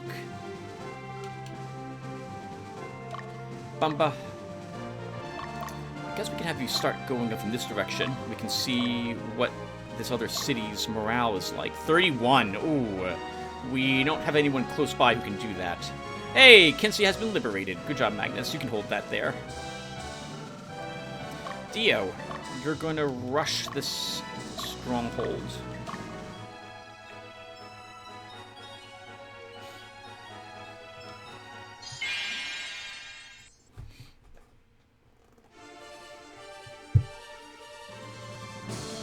I think you're set to attack, leader, and we should kill this guy because of the holy weapon I think Magnus has.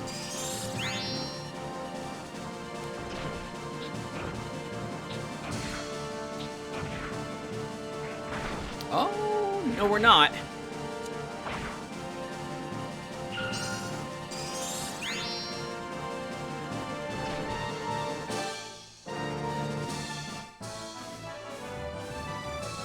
But they're also not going to defeat me.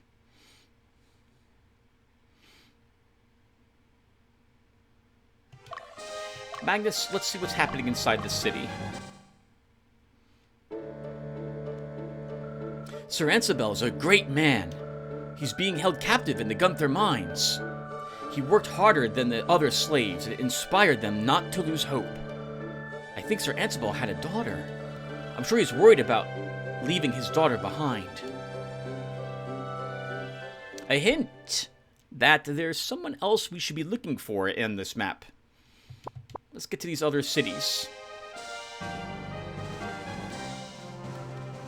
Alright, Penelope. So, it's funny, I brought you back here so you wouldn't fight that one group, and now I don't have to worry about that group again. Fordham, let's have you move up.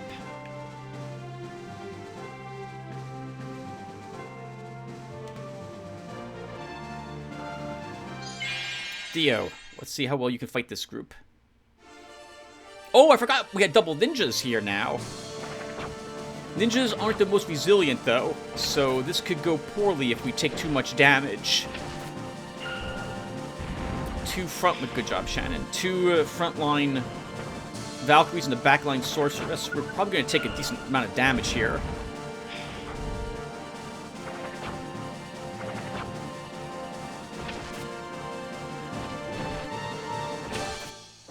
But so are they. Good exchange all around from both teams.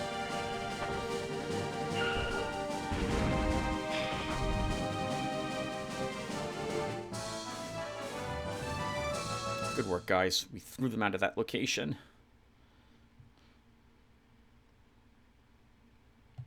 Let's see. Dio needs to be healed. I'm gonna hope that our ninjas aren't focused on and still try to take that city. Ultra, we'll send you out here now. While Bruno, you double back home.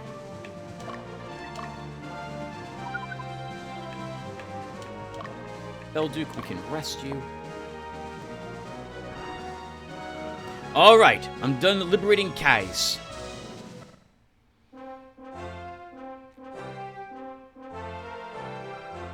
Do you belong to the Revolutionary Army? Please, please help Ansabel.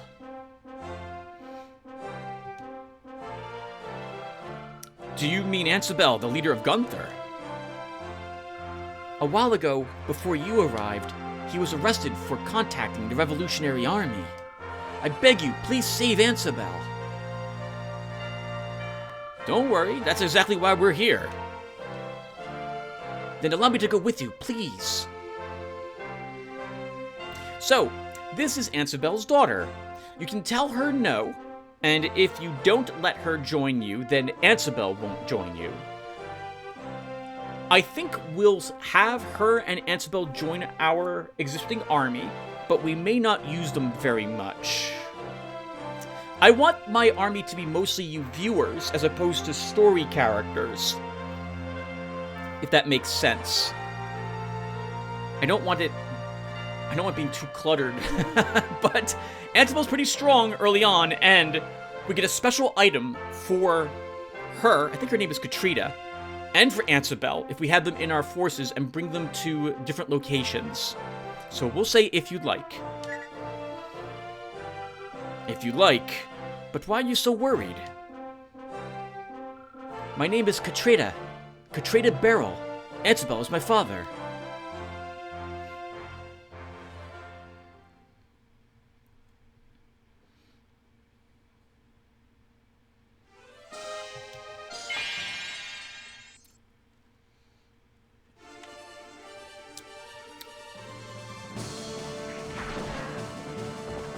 Good. I don't particularly need Magnus to get experience points either compared to some of our other squadrons, but since he has soldiers in his army, I do want him fighting. We would do better having a second group of soldiers in his force, but I'm done with 2 soldiers now. We did really well early on, and we got quite a few promotions. We should honestly probably have Magnus continue to hammer on this group, but we'll send Fordham after them instead.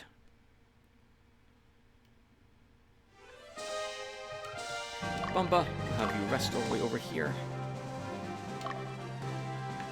Belduke, I'm going to move you up a bit. I'm going to try scaring these units away. It's my turn? Alright. Yeah, Dio, let's annihilate them. Okay, they're set to attack leader. Uh-oh. Dio, you may drop here if we don't kill one of these Valkyries before they get a chance to go again.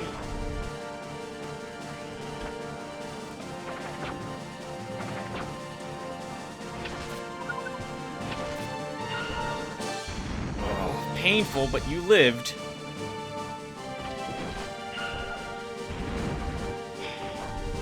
And Shannon gets a kill. Well done. And we get another kill. We get some very important alignment downs.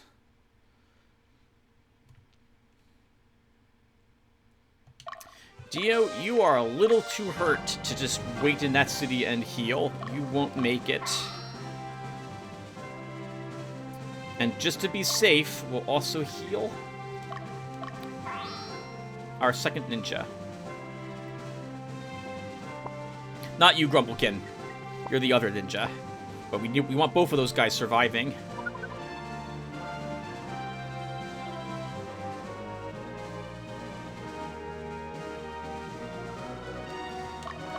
Alright, Bumba, let's see what's guarding this city. Oh, we should also go into this stronghold with Dio. We haven't done that yet.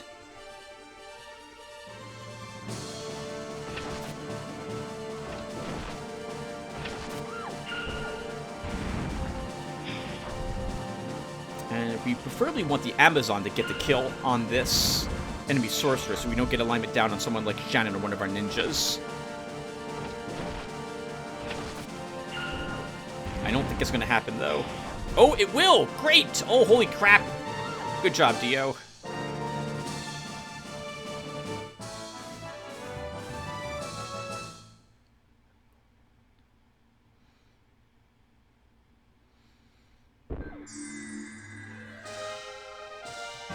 Okay, let's see. Dio, what's actually happening in the city? Because Alba is so mountainous, there are many mines. There are mines in Wettinus, but they were originally owned by the Kingdom of Nerdum. Now Lotus. Lotus has almost all the mines, which is probably helping them produce excellent gear for their armies. Dio, you're probably done, but I guess we can move you out here. And what is here? Right, this is an evil-held city, but it looks like there's an evil-held city, that's the wrong term, chaotic city.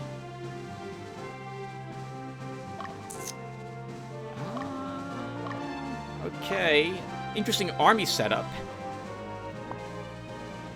Bumba can probably do that fight. Belduke, we rescue. Wait, there's something here. A marionette. That's kind of what I was expecting for the birthday party, honestly. So, oh no! Oh, Belduke, you got ambushed. I was not ready. Oh, we're gonna lose someone here. I did not think we would be ambushed here. My good, we're all awake at least, but that's super bad.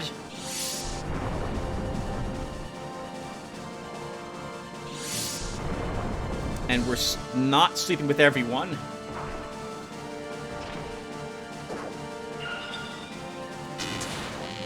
I didn't think we'd get ambushed again.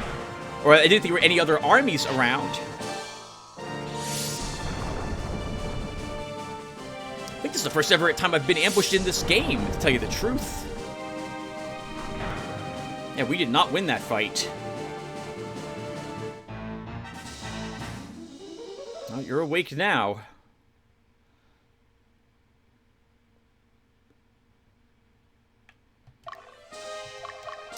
Darn it! This sucks. Because now that those enemy armies are going to move off to the east. But that's a strong group, too. Belduke, we're going to have you double back and get healed. So back to the stronghold with you.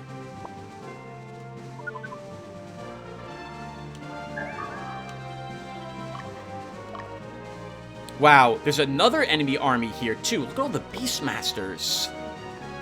Okay. Ultra, we kind of need you in this stronghold.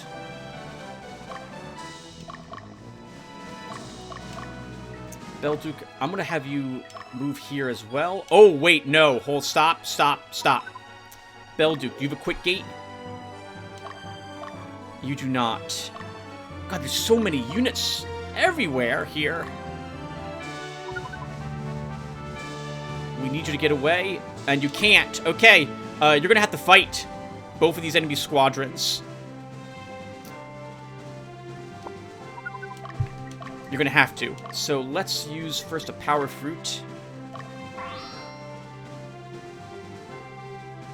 to get your stamina back. Heal the front line.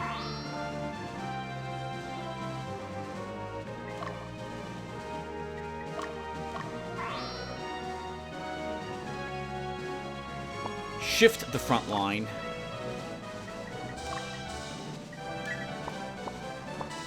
And pivot you. And get ready to meet them. Fordham. God, I hate all the beast tamers in this area. It's annoying. Bumba, you can rest all the way out there. I'm gonna stare in that direction. Fordham. Darn it! I want to kill these units before they're completely healed, but it's not gonna happen. Actually, we'll try fighting Fink with you. See if we can get one of these beast tamers to head in a different direction.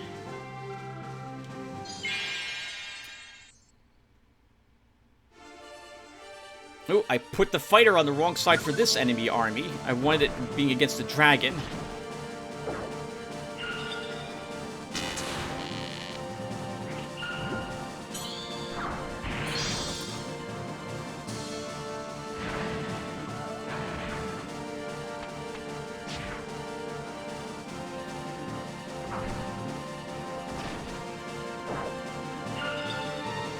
Belduke, good. That eliminates that leader and neuters this enemy squadron.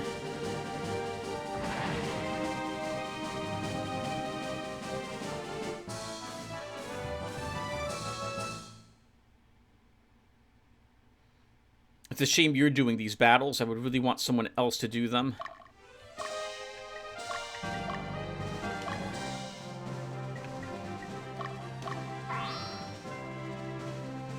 Alright, that's all our heal leaves.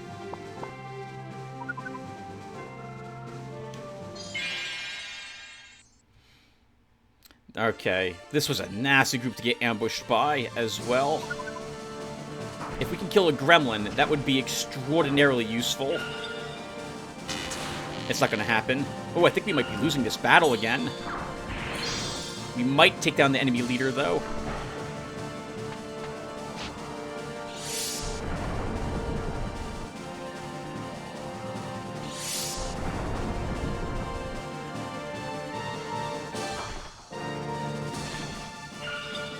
might.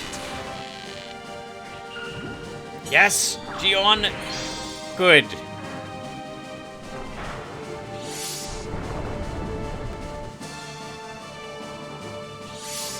I think we lost a fight, though, especially after this attacks again.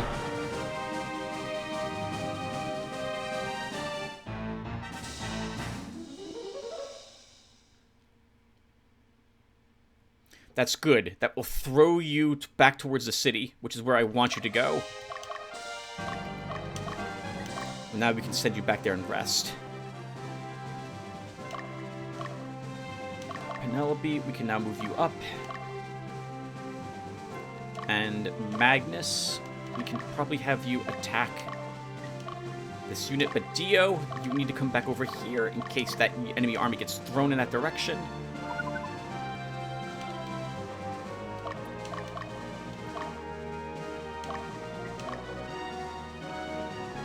Okay, Fordham. I can just have you stand there. Actually, stop. No, let's have you move back into the stronghold. I want to get all these enemy Beast Tamer armies moving away from their current location and out west. So I need a unit standing over here to make them panic and run in a different direction. All right, Belduke. Good job on winning. That was really difficult with some of those fights. It didn't help that I rested you thinking we weren't going to be ambushed again.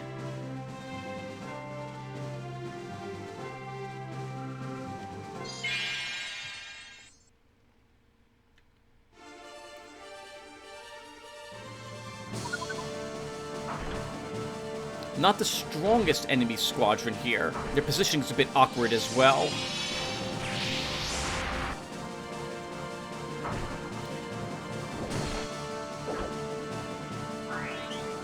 I do wish our ferry had more initiative, faster speed, so she could heal before our front line went.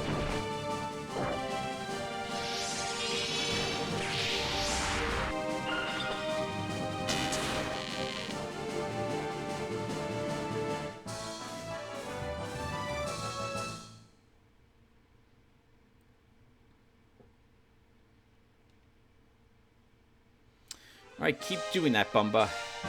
Keep doing that. Uno, we can turn you. This we may need you to wrap up more of this nonsense.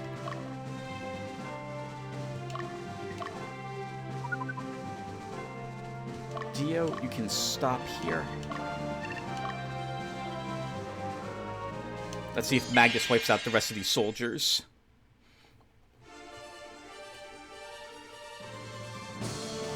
I think they have too many hit points, so I think this is another round of battle has to happen here.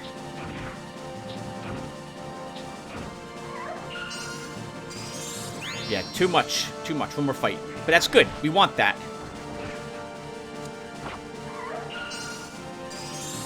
Because we need those soldier points.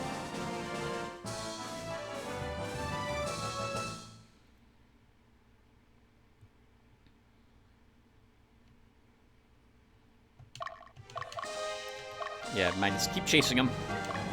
And Dio, just in case, I can't imagine it will be another round of combat. We'll leave you in that stronghold to hold on to it.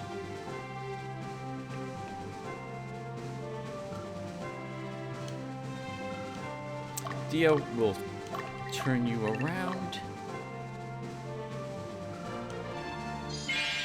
Bumba keeps chasing down this squad. Oh, I didn't even think to heal you, Bumba. I was assuming you wouldn't need it. And you shouldn't unless they both crit you.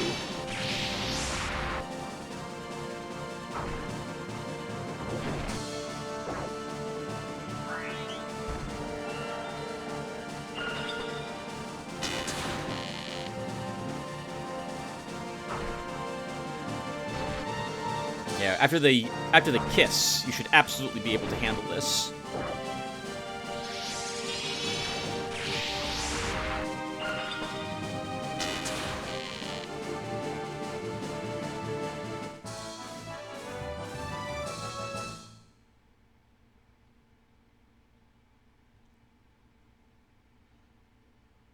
Oh, that's awkward. I was hoping that wouldn't happen. Alright, let's heal.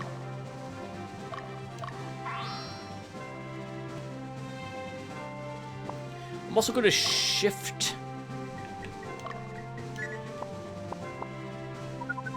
Aegis a bit. Oh, but you keep moving up. Belduke, how's your army holding up? You took a pounding earlier. Your skeleton is hurt. You gotta stay put for a bit longer. Bumba, what are you doing? I need you to turn that way and get ready to meet the enemy. Dismiss, we can probably have you go in that direction. The leader's absolutely going to drop here. And so will one of their hawkmen.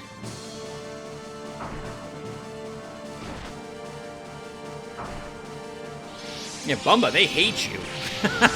They hate you. Attack leader will do that. Oh, she healed herself. Interesting.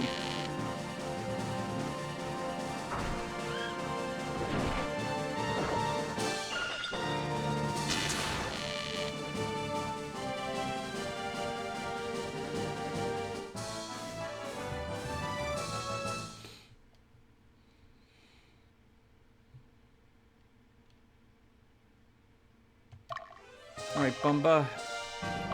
Now for the really, really awkward part of this particular mission. Hunting down these enemy squadrons.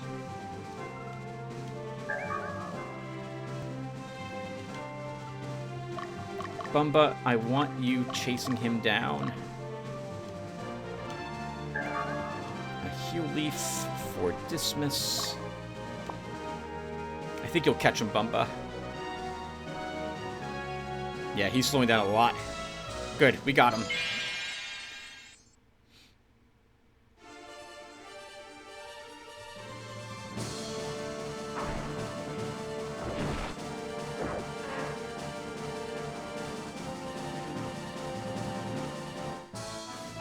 Good job. Good job, Bumba and Remy in particular in that group. Well done.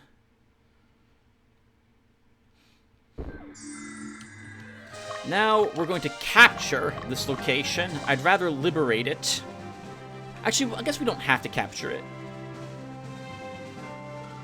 Magnus finishes up this enemy squadron. We haven't even looked at what's waiting for us in the final stronghold. Hopefully it's not 2 more Hellhounds.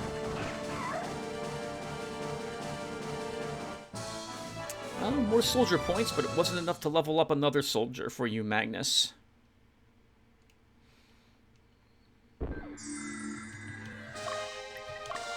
Magnus can now rest.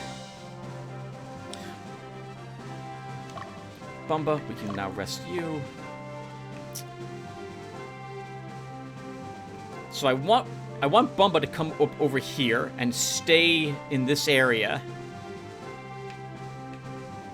Actually, what we should do, Bumba should move up here and sit in this area to force all these enemy squadrons to the northeast.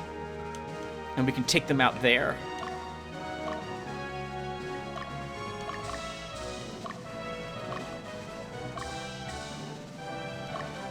So let's do this with you. Okay, and they're all panicking. They don't know what to do or where to go. So, Belduke, how are you holding up, by the way? Your army is now fully restored. And it would be Tira I would want you to fight. Let's see.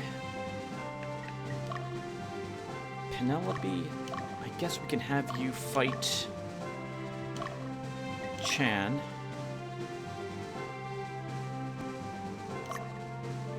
Actually, Penelope, stop. We can't have you do that yet. I need to position Bumba first to stop them from running to the southeast.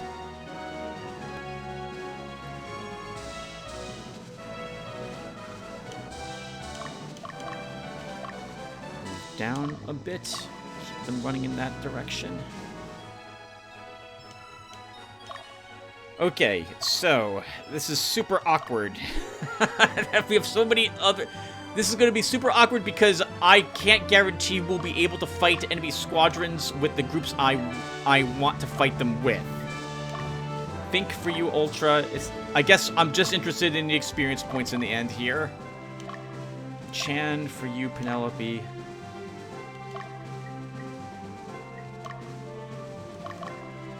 Belduke will have you try fighting Tira.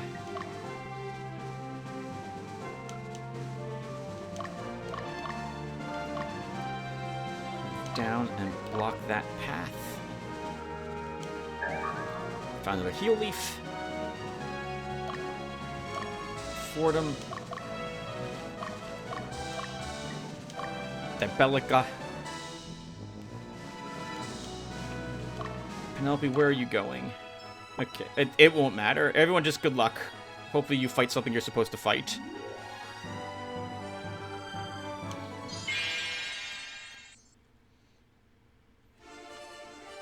We need this alignment down.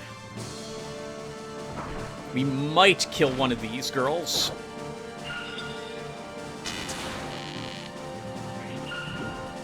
Yeah, they need more time together, Gion and Belduke, to work on their simultaneous casting skills.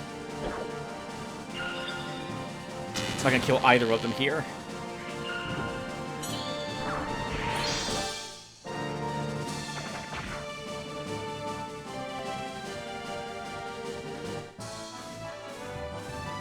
Keep chasing them.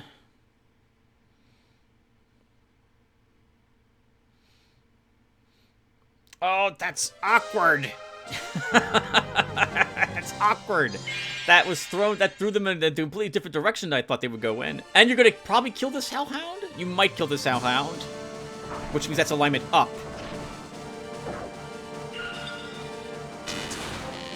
Still not simultaneous casting.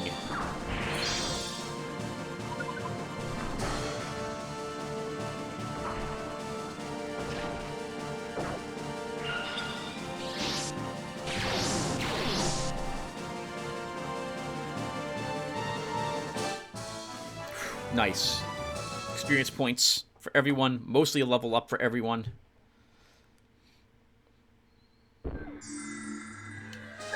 And we get another marionette. Bumba, I'm going to move you just a hair down. And what is in this group, by the way? Ooh, 3 berserkers and 2 mages. Decent damage, but we can take it. I'm gonna have you rest here, Bumba.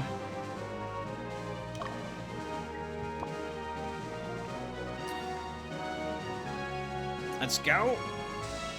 Get him. Kill the wall. I'm surprised we didn't lose anybody, to be quite honest. This was very tricky. I'm glad we didn't lose anybody in the end.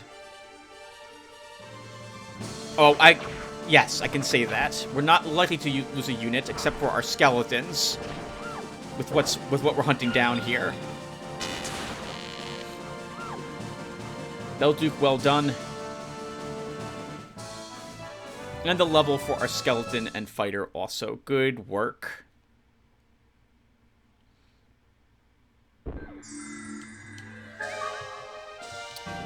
Alright, Belduke, just in case we have a problem, we're going to make a quick save. Oh, crap. We should have brought Fordham for this group, not you, Ultra. This is a lot of soldier points we could have earned.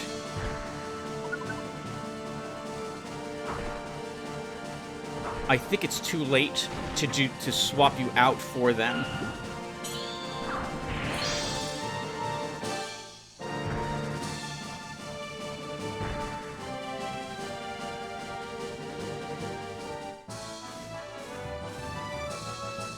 I guess the good news is that is some alignment shifts for you, Lerman. We need to get your alignment down to make you a Raven. Fordham. Oh, it's going to be so tricky to catch one of these two. Let's have you go after Fink. Fink, what is your... Yeah, we'll have you go after Fink. Ultra, we're going to change who you're chasing.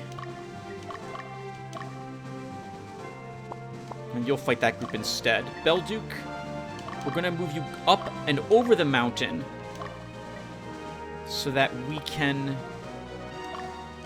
liberate that city.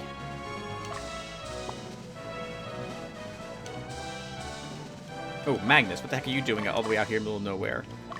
Let's bring you this way.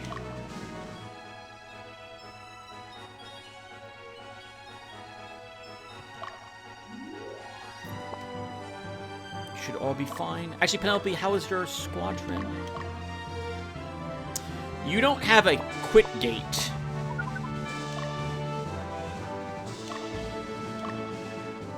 The issue with not having a quick gate is if we get stuck in combat here, we can't run. None of you have a quick gate. Is that... Oh, that's awkward. I guess Penelope will just do some fights here and try to make you run away if we get a chance.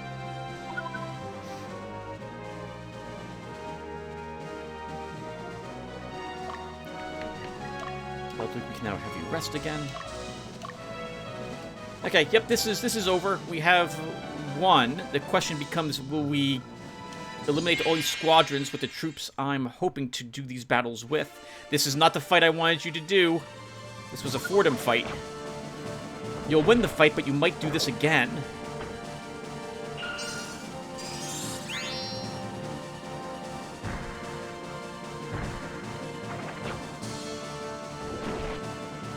We're doing okay damage to them also, despite the fact that we're all an entirely physical group. But if we do lose this fight, I'll be glad to be thrown across the map.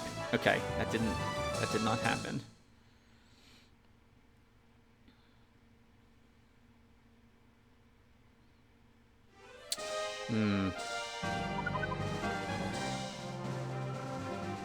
I can't tell which group this is. Okay, this is the one I want them to fight. Unfortunately, we're not going to kill any of these enemies.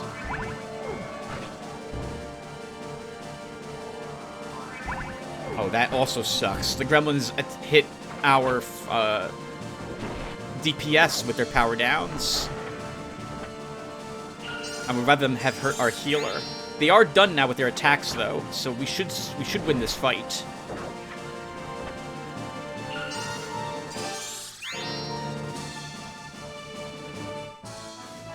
Man, all this is delicious soldier experience points for Fordham.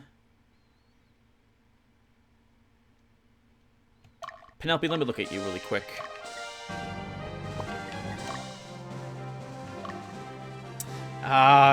You also need the experience. Petra and that soldier, Brid, could really use some levels. We'll keep you here.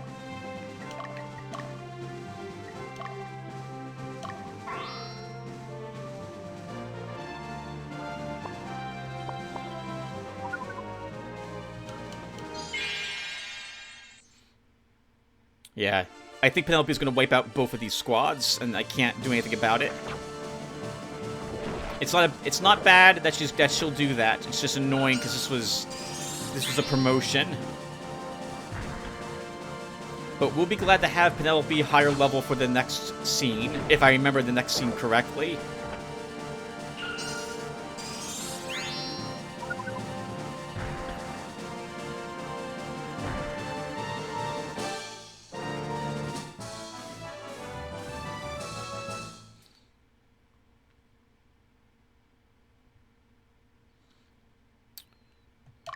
Penelope, you're gonna fight with them one more time. I'm gonna pull you away.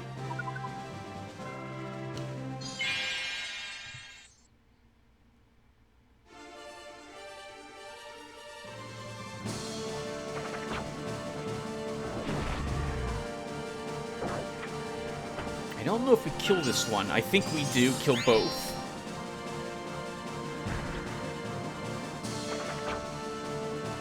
Yep.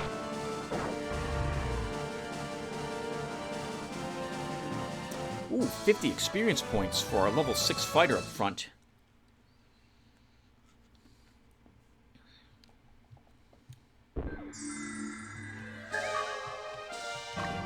You know what? Let's just do it. Fordham, I'm sorry. You're gonna have to have some training, is all that means. Because Penelope's gonna wipe out this squadron as well.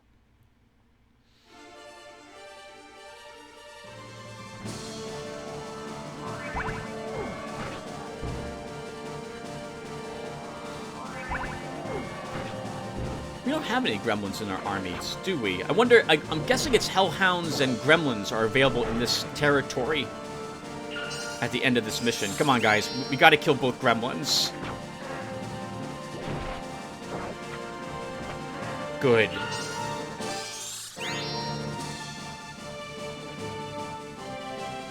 Nice. Very nice.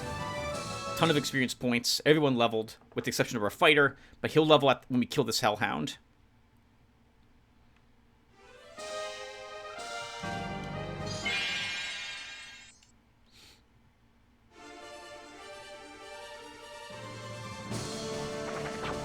I want to check Ultra's stamina levels, how fatigued he is. And we might kill it this combat round. By the way, your healers do not get a free extra heal at the end of a battle. If you kill all the enemies, it ends the moment the last enemy falls. Your cleric or priest will not heal. Your paladins in the back rank with a blessed weapon will not heal. Ultra, how's your stamina? You'll be okay.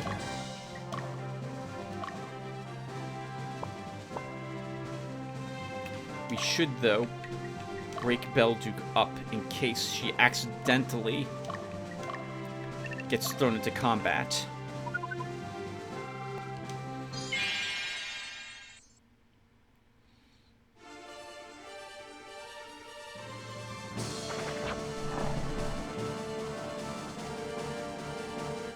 Very good. Very good. Yeah, this is going well. It's going very well. A powerful, except for the one we used. And Penelope, you can now rest there. There are no more enemies. Fordham, I guess we could just have you rest first.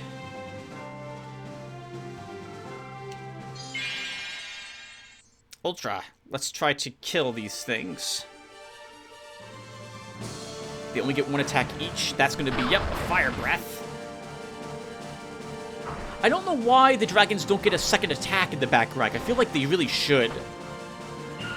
I know it does a little bit of AoE damage, but it still feels wrong that they don't have a second attack.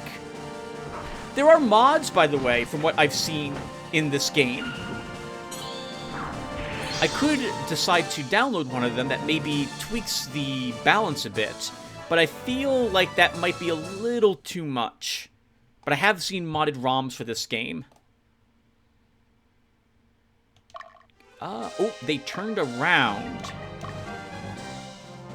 I think you'll survive. We wiped them out. Both of them. Yep, they're not surviving. Oh, but they do get to go first, which is awkward.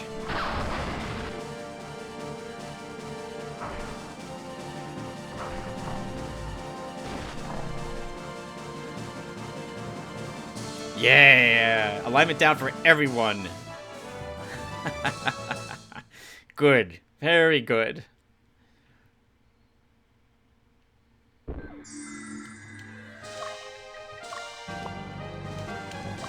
Okay, now everyone camps, and we get ready for the final battle. Oh, we actually still want to liberate that one city as well. Dio, let's have you go over here.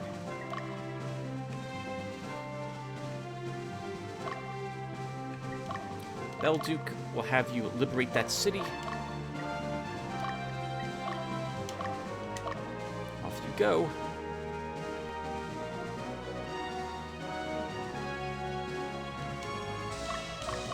Penelope, I guess we'll have you come up to the Highlands and get ready to attack. Fordham, you're going to do the same.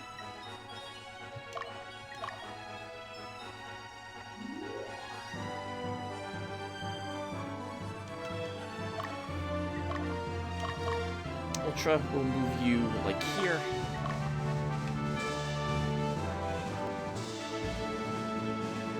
Once the city is liberated, we'll begin the attack on the final mines. Magnus, you just rest. Dismiss will have you come over here, too.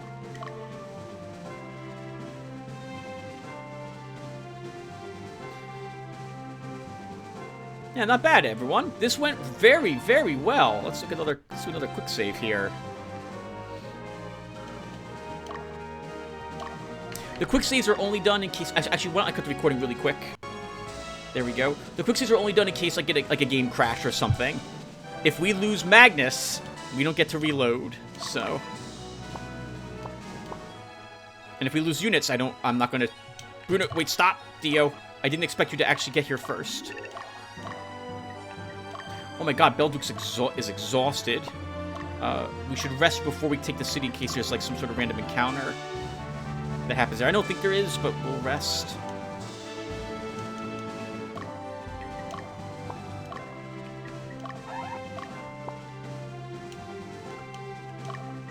Okay, everyone.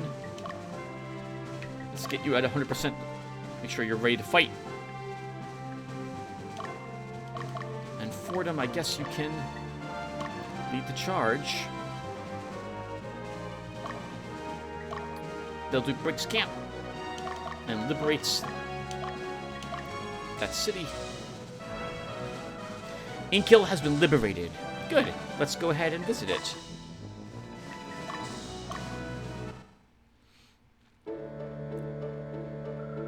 Katreda is so cute. You know, Antibel's daughter. She'll even smile at a jerk like me. And she's so dependable. Oh, a good wholesome girl. We need more of those in this world.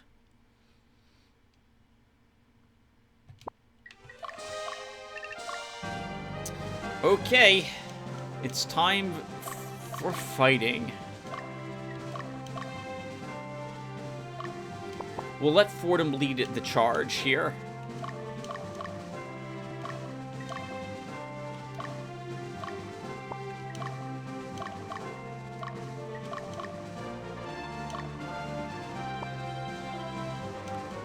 Theo, I guess you'll contribute as well. I don't imagine this group's going to survive the army as it all arrives all at once to hit them. Especially not because we're going to attack with Fordham from behind him. I'm surprised he didn't... he's probably so distracted by the knights approaching him.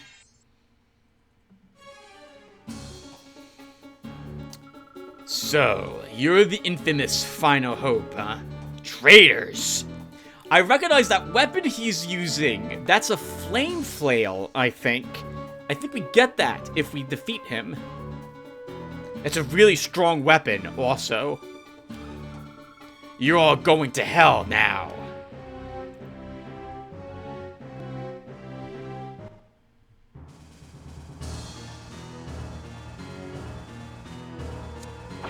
Guess we're attack leader. Ooh, good blocks on his part.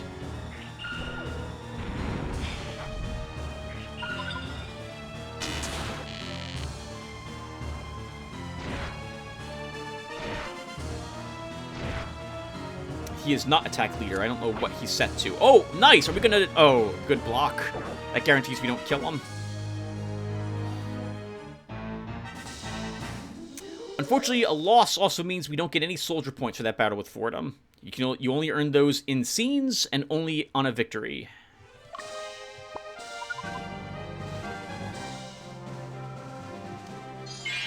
That's an interesting direction to fight him from.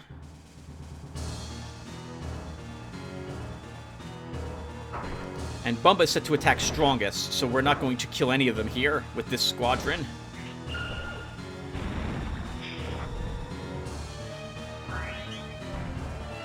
That's awkward. I want that on a frontline fighter, not a backline fighter, little Aloe.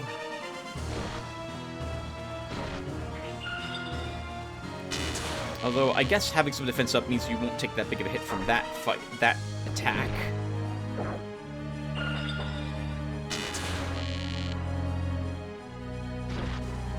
Good block. Ooh, nice. Good resist as well. For these battles, in case I didn't mention it, I'm pretty sure you can never win the battle in the standard way by out-damaging the enemy. You only win it if you defeat the enemy leader. Oh, we're lined up directly this time, but the leader drops dead here. Nice. Good work, Dismas. And Red'll even snuck in a level up. I lost? Impossible. How could they kill...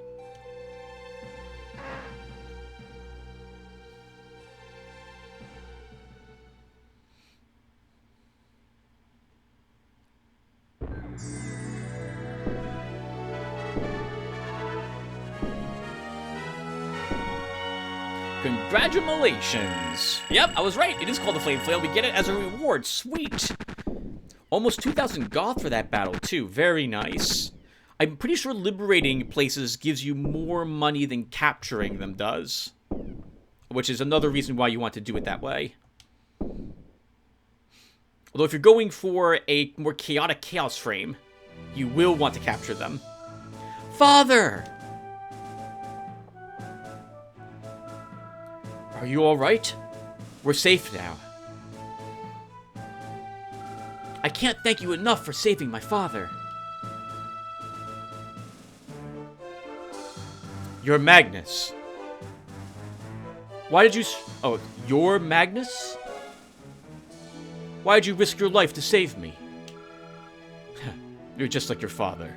You know my father. It's an old story.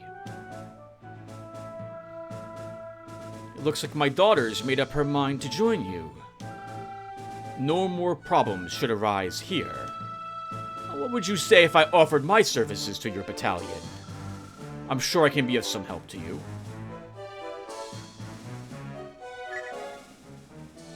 We gladly accept your offer, Ansabel. Absolutely, we're going to take them. If nothing else, we want the reward that occurs when we bring him back to this mine through area investigation. I think we bring Katrina to where we found her from, too. Alright then. I will fight for the people of Palatinus. Technically, you do that even if you're part of the Southern Division Army. Oh man! I remember what's going to happen to us here at Dardanelles, so we want to make sure we're ready for it. In any case, we won! Awesome! Good work, everyone! Let's do a quick peek at our forces and see what levels we are. Level 8 now on Magnus. Level 7 on the rest of his forces. 7 and 8 on your squadron, Bumba. Fordham did not really gain too much. He needs some leveling. We didn't do any fighting with you, Bruno, so you're still in decent shape. Level 7 and 8 here. 8 and 7 with Dio. Level 6, okay. We don't want any level 6s at this point. We gotta level these folks up. What level are these? Level 8 for Ansabel and Katrina. So that shows us about what level the game's expecting us to be with all our troops. Some of our skeletons didn't level, but we expected that. Okay, not bad. We have a few lower level people. We'll have to do some training to get them leveled up, and hopefully we can spend some time in the area investigation doing that too.